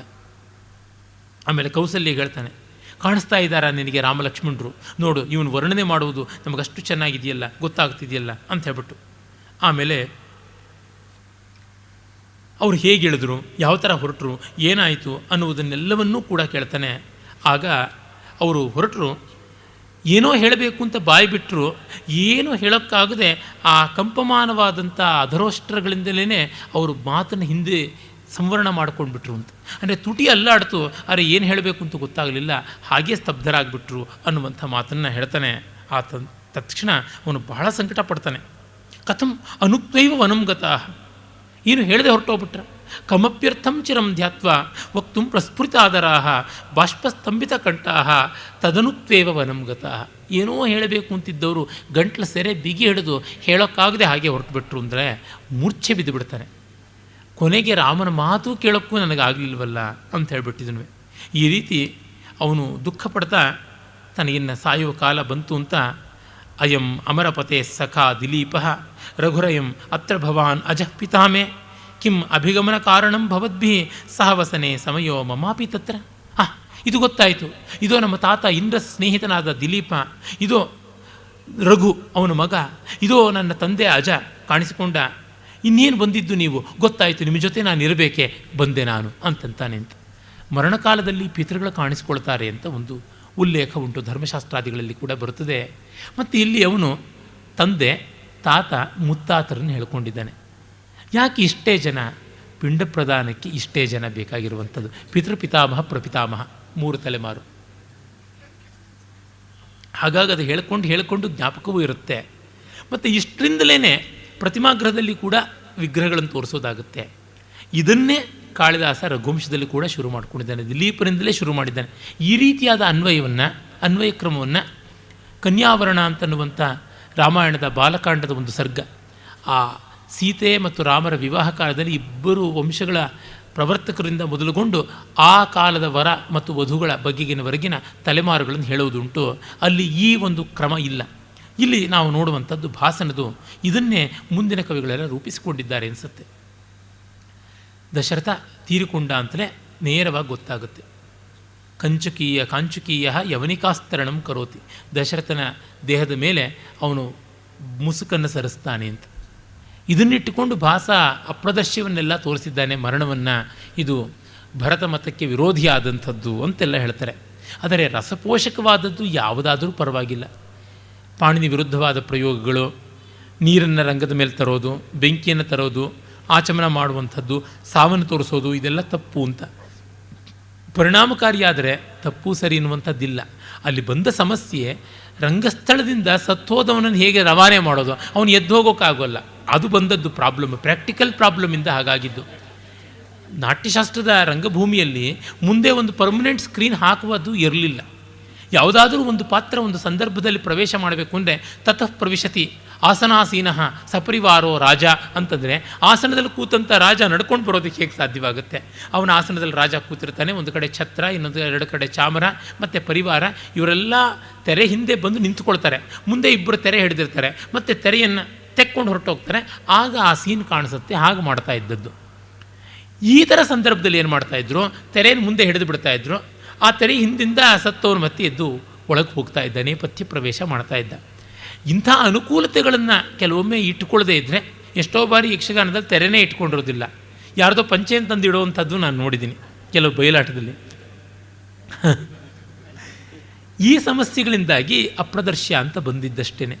ಯುದ್ಧ ಅಪ್ರದರ್ಶ್ಯ ಅಂತ ಹೇಳ್ತಾರೆ, ಶಾಸ್ತ್ರದಲ್ಲಿ ಬರುತ್ತದೆ, ನಾಟ್ಯಶಾಸ್ತ್ರದಲ್ಲಿ. ಆದರೆ ಭರತ ಸ್ಪೆಷಲ್ಲಾಗಿ ಯುದ್ಧ ಪ್ರಯೋಜನಕ್ಕಾಗಿಯೇ ಇರುವಂಥ ಮಂಡಲಚಾರಿ ಪರಿಕ್ರಮಾದಿಗಳನ್ನು ಹೇಳ್ತಾನೆ. ಅಂದರೆ ಯುದ್ಧ ಮಾಡುವುದಕ್ಕಾಗಿ ಯಾವ ತಂತ್ರಗಳನ್ನೆಲ್ಲ ಬಳಸಬೇಕು, ಆ ಫೈಟಿಂಗ್ ಸಿಚುಯೇಷನ್ಗೆ ಹೇಗೆ ಮಂಡಲ ರಚನೆ ಮಾಡಿಕೊಳ್ಳಬೇಕು, ಅನೇಕ ಚಾರಿಗಳಿಂದ ಮಾಡಲ್ಪಟ್ಟದ್ದು ಮಂಡಲ ಅಂತ. 40 ಮಂಡಲಗಳ ಕ್ರಮವನ್ನು ಹೇಳೋದುಂಟು ಭರತ. ಹೀಗೆ ನೋಡಿದಾಗ ಭರತ ಒಂದು ಕಡೆ ಬೇಡ ಅಂತಾನೆ, ಒಂದು ಕಡೆ ಬೇಕು ಅಂತಾನೆ. ಅಂದರೆ ಏನು, ಯುದ್ಧಾದಿಗಳನ್ನು ಮಾಡುವಾಗ ಪರಿಣತರಲ್ಲದೇ ಇದ್ದರೆ, ತಯಾರಿ ಇಲ್ಲದೇ ಇದ್ದರೆ, ಅವನ ಕಿರೀಟ ಇವನು ಜಾರಿಸೋದು ಅದಾದರೂ ಪರವಾಗಿಲ್ಲ, ಇವನು ಗಡ್ಡನೇ ಉದುರಿಸೋದು, ಈ ಥರದ್ದಾಗಿಬಿಟ್ರೆ ಕಷ್ಟ. ಎಲ್ಲಿಂದೆಲ್ಲಿಗೋ ಬೀಳುವಂಥದ್ದಾಗಿ ವೇಷ ಇತ್ಯಾದಿಗಳು ಕೆಟ್ಟೀತು ಅಂತ. ಅದೇ ಚೆನ್ನಾಗಿ ಕೃತಪರಿಶ್ರಮರಾದವರಲ್ಲಿ ಈ ಸಮಸ್ಯೆ ಬರೋಲ್ಲ. ನೋಡಿ, ನಾಟಕ ಎಷ್ಟೋ ಬಾರಿ ವಿಗ್ಗು ಮೀಸೆ ಎಲ್ಲ ಉದುರೋಗುವಂಥದ್ದುಂಟು. ಆದರೆ ನಮ್ಮ ಯಕ್ಷಗಾನದವರು ಎಷ್ಟು ಗಟ್ಟಿ ಕಟ್ಟಿಕೊಂಡಿರ್ತಾರೆ ಅಂದರೆ, ಇಡೀ ರಾತ್ರಿ ಕುಣಿದು ಕುಣಿದು ಕುಪ್ಪಳಿಸಿದ್ರು ಪ್ರೊಫೆಷನಲ್ ಆದಂಥವ್ರ ಮೈಯಿಂದ ಏನು ವೇಷ ಬೀಳುವಂಥದ್ದಲ್ಲ. ನಾನು ಎಷ್ಟೋ ಜನ ಹೆಣ್ಣುಮಕ್ಕಳು ಭರತನಾಟ್ಯ ಮಾಡುವಂಥವರು ರಂಗಸ್ಥಳಕ್ಕೆ ಬಂದ ತಕ್ಷಣವೇ ಹಾಗೆ ಹೀಗೆ ತಿರುಗಿದ್ರೆ ಜಡೆ ಉದುರೋಗುವಂಥದ್ದು ನೋಡಿದ್ದೀನಿ. ಒಡಿಸ್ಸಿಯ ಕಲಾವಿದರು ಹಿಂದೆ ಕಟ್ಕೊಂಡಂಥದ್ದು ಯಾವ ಒಂದು ಶಿರೋಭೂಷಣ ಉಂಟು ಅದೆಲ್ಲ ಉದುರೋಗೋದು ನೋಡಿದ್ದೀನಿ. ನಾನು ನಮ್ಮ ಮಂಟಪುರದೇನೆ ಏಕವ್ಯಕ್ತಿ ಪ್ರಯೋಗ 500ಕ್ಕೆ ಕಡಿಮೆ ಇಲ್ಲದೆ ನೋಡಿದ್ದೀನಿ. ಅವರು ಅಷ್ಟು ಭಾರದ ಜಡೆನ ವಿಗ್ಗು ಎಲ್ಲವನ್ನೂ ಇಟ್ಕೊಂಡು ಗಿರಿಗಿರಿಗಿ ತಿರುಗ್ತಾರೆ. ಕೆಲವೊಂದು ಸಂದರ್ಭಗಳಂತೂ ಗಿರ್ರನ್ನು ತಿರುಗುವಂಥದ್ದೇ ಬರುತ್ತೆ. ನನಗೇ ಅನ್ನಿಸ್ತಾ ಇರ್ತೀವಿ ಎಲ್ಲಿ ಬಿದ್ದೋಗ್ಬಿಡುತ್ತೋ ಜಡೆ ಅಂತ. ಆದರೆ ಒಮ್ಮೆ ಕೂಡ ಜಡೆ ಬಿದ್ದಿಲ್ಲ. ಆದರೆ ಆ ಪ್ರೊಫೆಷನಲ್ಲಾಗಿ ಗಟ್ಟಿಯಾಗಿದ್ದರೆ ಏನೂ ತೊಂದರೆ ಇಲ್ಲ. ಹಾಗಲ್ಲವಾದರೆ ಉಂಟು ಸಮಸ್ಯೆ ಅನ್ನೋದಕ್ಕೆ ಅಪ್ರದರ್ಶಗಳನ್ನು ಕೆಲವೊಂದು ಹೇಳಿರೋದು. ನೀರು ಇತ್ಯಾದಿಯನ್ನು ಕುಡಿಯುವುದು ತೋರಿಸಬಾರದು ಅಂತಿದೆ. ಯಾಕೆಂದರೆ ಅವ್ರು ಅಕಸ್ಮಾತ್ ಮೈ ಮೇಲೆ ಚೆಲ್ಕೊಂಡ್ಬಿಟ್ರೆ, ಆಗೆಲ್ಲ ವೆಜಿಟಬಲ್ ಕಲರ್ಸ್ ಅಂತ, ಆಯಿಲ್ ಕಲರ್ಸ್ ಸಾಮಾನ್ಯ ಇರಲಿಲ್ಲ, ಕರ್ಗೋಗ್ಬಿಡುತ್ತೆ, ಬಣ್ಣ ಬಟ್ಟೆ ಮೇಲೂ ಆಗಿಬಿಡುತ್ತೆ, ಆಭಾಸ ಆದೀತು. ಈ ಕಾರಣದಿಂದಾಗಿ ಬೇಡ ಅಂತ ನಾಟ್ಯಧರ್ಮಿಯಲ್ಲಿ ಮಾಡಿ ಅಂತಂದರು. ಆದರೆ ಲೋಕಧರ್ಮಿಯಲ್ಲಿ ಮಾಡುವಂಥ ಸಂದರ್ಭ ಇದ್ದರೆ ಅದನ್ನು ಮಾಡಿಕೊಳ್ಳಬಹುದು. ಎರಡಕ್ಕೂ ಅವಕಾಶ ಕೊಟ್ಟೇ ಇದ್ದಾನೆ. ಈ ಕಾರಣ ಭಾಸನನ್ನು ಈ ಅಪ್ರದರ್ಶಗಳನ್ನೆಲ್ಲ ಮಾಡುವವನು ಅಂತ ಹೇಳಿಬಿಟ್ಟು ಏನು ದೂರ ಬೇಕಾಗಿಲ್ಲ. ಇನ್ನೂ ಹೆಚ್ಚು ಪರಿಣಾಮ ರಮಣೀಯವೂ ಆಗುವಂಥ ಸಂದರ್ಭಗಳು ಉಂಟು. 3ನೇ ಅಂಕದಲ್ಲಿ ಪ್ರತಿಮಾಗ್ರಹ ಸಂದರ್ಭ. ಇಲ್ಲಿವರೆಗಿನ ಕಥೆ ಸಾಮಾನ್ಯ ನಮಗೆ ಗೊತ್ತಿರುವುದೇ. ಮುಂದಿನ ಆ ಅಂಕದ ಕಥೆ ಅಷ್ಟು ಭಾಸನ ಸ್ವೋಪಜ್ಞವಾದಂಥದ್ದು. ಭರತ ತನ್ನ ಸೋದರ ಮಾವ ಯುಧಾಜಿತ್ತಿನ ಮನೆಗೆ ಹೋಗಿದ್ದಾನೆ. ಕೇಕೈ ಮಹಾರಾಜ ಅಜ್ಜ ಅವನನ್ನು ನೋಡೋದಕ್ಕೆ. ಶತ್ರುಘ್ನೂ ಹೋಗಿದ್ದ ಅಂತ ಮೂಲದಲ್ಲಿದೆ. ಇಲ್ಲಿ ಬರೀ ಭರತ ಮಾತ್ರ ಬರ್ತಾನೆ. ಅವನನ್ನು ಊರಿನ ಒಳಗೆ ಕರ್ಕೊಂಡು ಬರಬೇಕು. ದಶರಥ ತೀರಿಕೊಂಡು ಹಲವು ದಿವಸಗಳಾಗಿವೆ. ಆದರೆ ಅವನ ಮರಣ ವಾರ್ತೆಯನ್ನು ತಿಳಿಸಿಲ್ಲ. ಈ ಕಾಲದಲ್ಲಿದ್ದಂತೆಯೇ ಸ್ಟಾರ್ಟ್ ಇಮಿಡಿಯೇಟ್ಲಿ ಅಷ್ಟೇ, ಇನ್ನೇನೂ ಇಲ್ಲ. ಸೀರಿಯಸ್ ಅಂದರೆ ಮುಗೀತು ಕಥೆ ಅಂತ ಅಂದುಕೊಳ್ತಾ ಇದ್ದಿದ್ದು. ಸ್ಟಾರ್ಟ್ ಇಮಿಡಿಯೇಟ್ಲಿ ಅಂತನ್ನುವಂತೆ ಅವನನ್ನು ಕರೆ ಕಳಿಸಿದ್ದಾರೆ. ಬಂದಿದ್ದಾನೆ. ಪುರಪ್ರವೇಶಕ್ಕೆ ಒಳ್ಳೆಯ ನಕ್ಷತ್ರ ಬಂದಿಲ್ಲ. ಅದಕ್ಕಾಗಿ ಅವನು ಸ್ವಲ್ಪ ಕಾಲ ಹೊರಗಿರಬೇಕು. ಯಾಕೆಂದರೆ ಭಾವಿ ರಾಜ, ಅವನು ಬರುವವನಿಗೆ ಒಳ್ಳೆಯ ತಿಥಿ ನಕ್ಷತ್ರ ನೋಡಿಯೇ ಕರೆಸ್ಕೊಳ್ಬೇಕು. ಈ ಎಲ್ಲ ಕಾರಣದಿಂದ ಅವನು ಹೊರಗಡೆ ಬಿಟ್ಟಿದ್ದಾರೆ. ಊರಿನ ಹೊರಗೆ ಪ್ರತಿಮಾಗ್ರಹ ಇದೆ. ಅದಕ್ಕೆ ಅವನು ಎಂದೂ ಬಂದಿಲ್ಲ. ಆ ಪ್ರತಿಮಾಗ್ರಹದಲ್ಲಿ ದಶರಥನ ಪ್ರತಿಮೆ ಈಚೆಗಷ್ಟೇ ನೂತನವಾಗಿ ಸ್ಥಾಪಿತವಾಗಿದೆ. ಸತ್ತವರದನ್ನು ಮಾತ್ರ ಅಲ್ಲಿ ಪ್ರತಿಮೆಗಳನ್ನು ಸ್ಥಾಪನೆ ಮಾಡುವುದು. ಆ ಪ್ರತಿಮಾಗ್ರಹಕ್ಕೆ ಪ್ರಾಯಶಃ ಇವನು ಪ್ರವೇಶ ಮಾಡದೇ ಇದ್ದದಕ್ಕೆ ಕಾರಣ ಯಾವುದೋ ವಿಶಿಷ್ಟವಾದ ಪಿತೃತಿಥಿ ಇತ್ಯಾದಿಗಳ ಸಂದರ್ಭದಲ್ಲಿ ಮಾತ್ರ ಪ್ರವೇಶ ಮಾಡ್ತಾಯಿದ್ರು ಅನಿಸುತ್ತೆ. ಅದು ಆವತ್ತು ದಶರಥ ವಿಶಿಷ್ಟವಾದಂಥ ತಿಥಿ ಆಗಿದ್ದರಿಂದ ಅದಕ್ಕೆ ಪ್ರವೇಶ, ಮತ್ತು ದಶರಥ ಪ್ರತಿಮೆ ನೂತನವಾಗಿ ಸ್ಥಾಪಿತವಾಗಿದ್ದ ಕಾರಣದಲ್ಲಿ ಸುಣ್ಣ ಬಣ್ಣ ಎಲ್ಲ ನಡೆದಿದೆ. ಸಾಮಾನ್ಯ ಅದಕ್ಕೆ ನಡೆಯುವಂಥದ್ದು ವಾರ್ಷಿಕವಾಗಿಯೋ ಅಥವಾ ಯಾರೋ ಒಬ್ಬರು ಸತ್ತಾಗ ಹೊಸ ಪ್ರತಿಮೆ ಇನ್ಸ್ಟಾಲ್ ಮಾಡಿದಾಗಲೋ ಇರಬೇಕು ಅನಿಸುತ್ತೆ. ಅಲ್ಲಿ ಸುಣ್ಣ ಎಲ್ಲ ಚೆನ್ನಾಗಾಗಿದೆ, ಚೆಟ್ಟುಗಳನ್ನೆಲ್ಲ ಬಡಿದಿದ್ದಾರೆ, ಮುಂದೆ ಕೆಸರಾಗದಂತೆ ಮರಳನ್ನು ಹರಡಿದ್ದಾರೆ, ತೋರಣ ಕಟ್ಟಿದ್ದಾರೆ ಅನ್ನೋದೆಲ್ಲ ಉಲ್ಲೇಖ ಕೂಡ ಬರುತ್ತೆ. ಅದೆಷ್ಟು ಕೂಡ ಇಬ್ಬರು ಸೇವಕರ ಸಂಭಾಷಣೆ ಮೂಲಕ ಗೊತ್ತಾಗುತ್ತದೆ. ಅದು ಒಂದು ಪ್ರವೇಶಕ ಅಂದರೆ ಬರೀ ಪ್ರಾಕೃತದಲ್ಲಿ ನಡೆಯುವಂಥ ಸಂವಾದನವುಳ್ಳಂಥ ಒಂದು ಮೈನರ್ ಕ್ಯಾರೆಕ್ಟರ್ಸ್ ಮಾತಾಡುವಂಥ ಸಂದರ್ಭ. ಇಲ್ಲಿ ನೋಡಿ, ಒಂದು ದೊಡ್ಡ ದುಃಖದ ಅಂಕ ಬಂದಿದೆ, 2ನೇ ಅಂಕ. ಮುಂದೆ 3ನೇ ಅಂಕದಲ್ಲಿ ಸಾಕಷ್ಟು ದುಃಖ ಇದೆ, ಅದರ ಮಧ್ಯೆ ಒಂದು ಕಾಮಿಕ್ ರಿಲೀಫ್ ಅನ್ನುವಂತೆ ತಂದಿದ್ದಾನೆ. ಸುಧಾಕಾರ ಅಂದರೆ ಸುಣ್ಣ ಬಳಿತಕ್ಕಂಥವನು ಮತ್ತು ಭಟ ಆ ಒಂದು ಪ್ರತಿಮಾಗ್ರಹವನ್ನು ಕಾದು ನೋಡ್ಕೊಳ್ತಕ್ಕಂಥವನು, ಇವರಿಬ್ಬರ ನಡುವೆ ನಡೆಯುವಂಥ ಸಂವಾದ. ಈ ಸಾಮಾನ್ಯ ಜನರ ಮೂಲಕವಾಗಿ ಒಂದು ಅಸಾಮಾನ್ಯವಾದ ಘಟನೆಯ ಕೊಂಡಿಯನ್ನು ಕೊಡ್ತಾನೆ. ಈ ಥರದ ತಂತ್ರ ಮುಂದೆ ಭಾಸ ಆದ ಮೇಲಿಂದ ಎಷ್ಟೋ ಜನ ಮಾಡಿದ್ರು. ಅದರೊಳಗೆ ಅಸಾಧಾರಣರು ಅಂತಂದರೆ ಶೇಕ್ಸ್ಪಿಯರ್ ಅಂಥವ್ರು. ಶೇಕ್ಸ್ಪಿಯರ್ನ ಹ್ಯಾಮ್ಲೆಟ್ನಲ್ಲಿ ಗ್ರೇವ್ ಡಿಗರ್ ಸೀನ್ ಅಂತ ಒಂದು ಬರುತ್ತೆ. ಒಫೀಲಿಯಾ ಸತ್ತೋಗಿರ್ತಾಳೆ, ಅವಳ ಶವ ಸಂಸ್ಕಾರಕ್ಕಾಗಿ ಸನ್ನಾಹ ನಡೀತಾ ಇರುತ್ತೆ.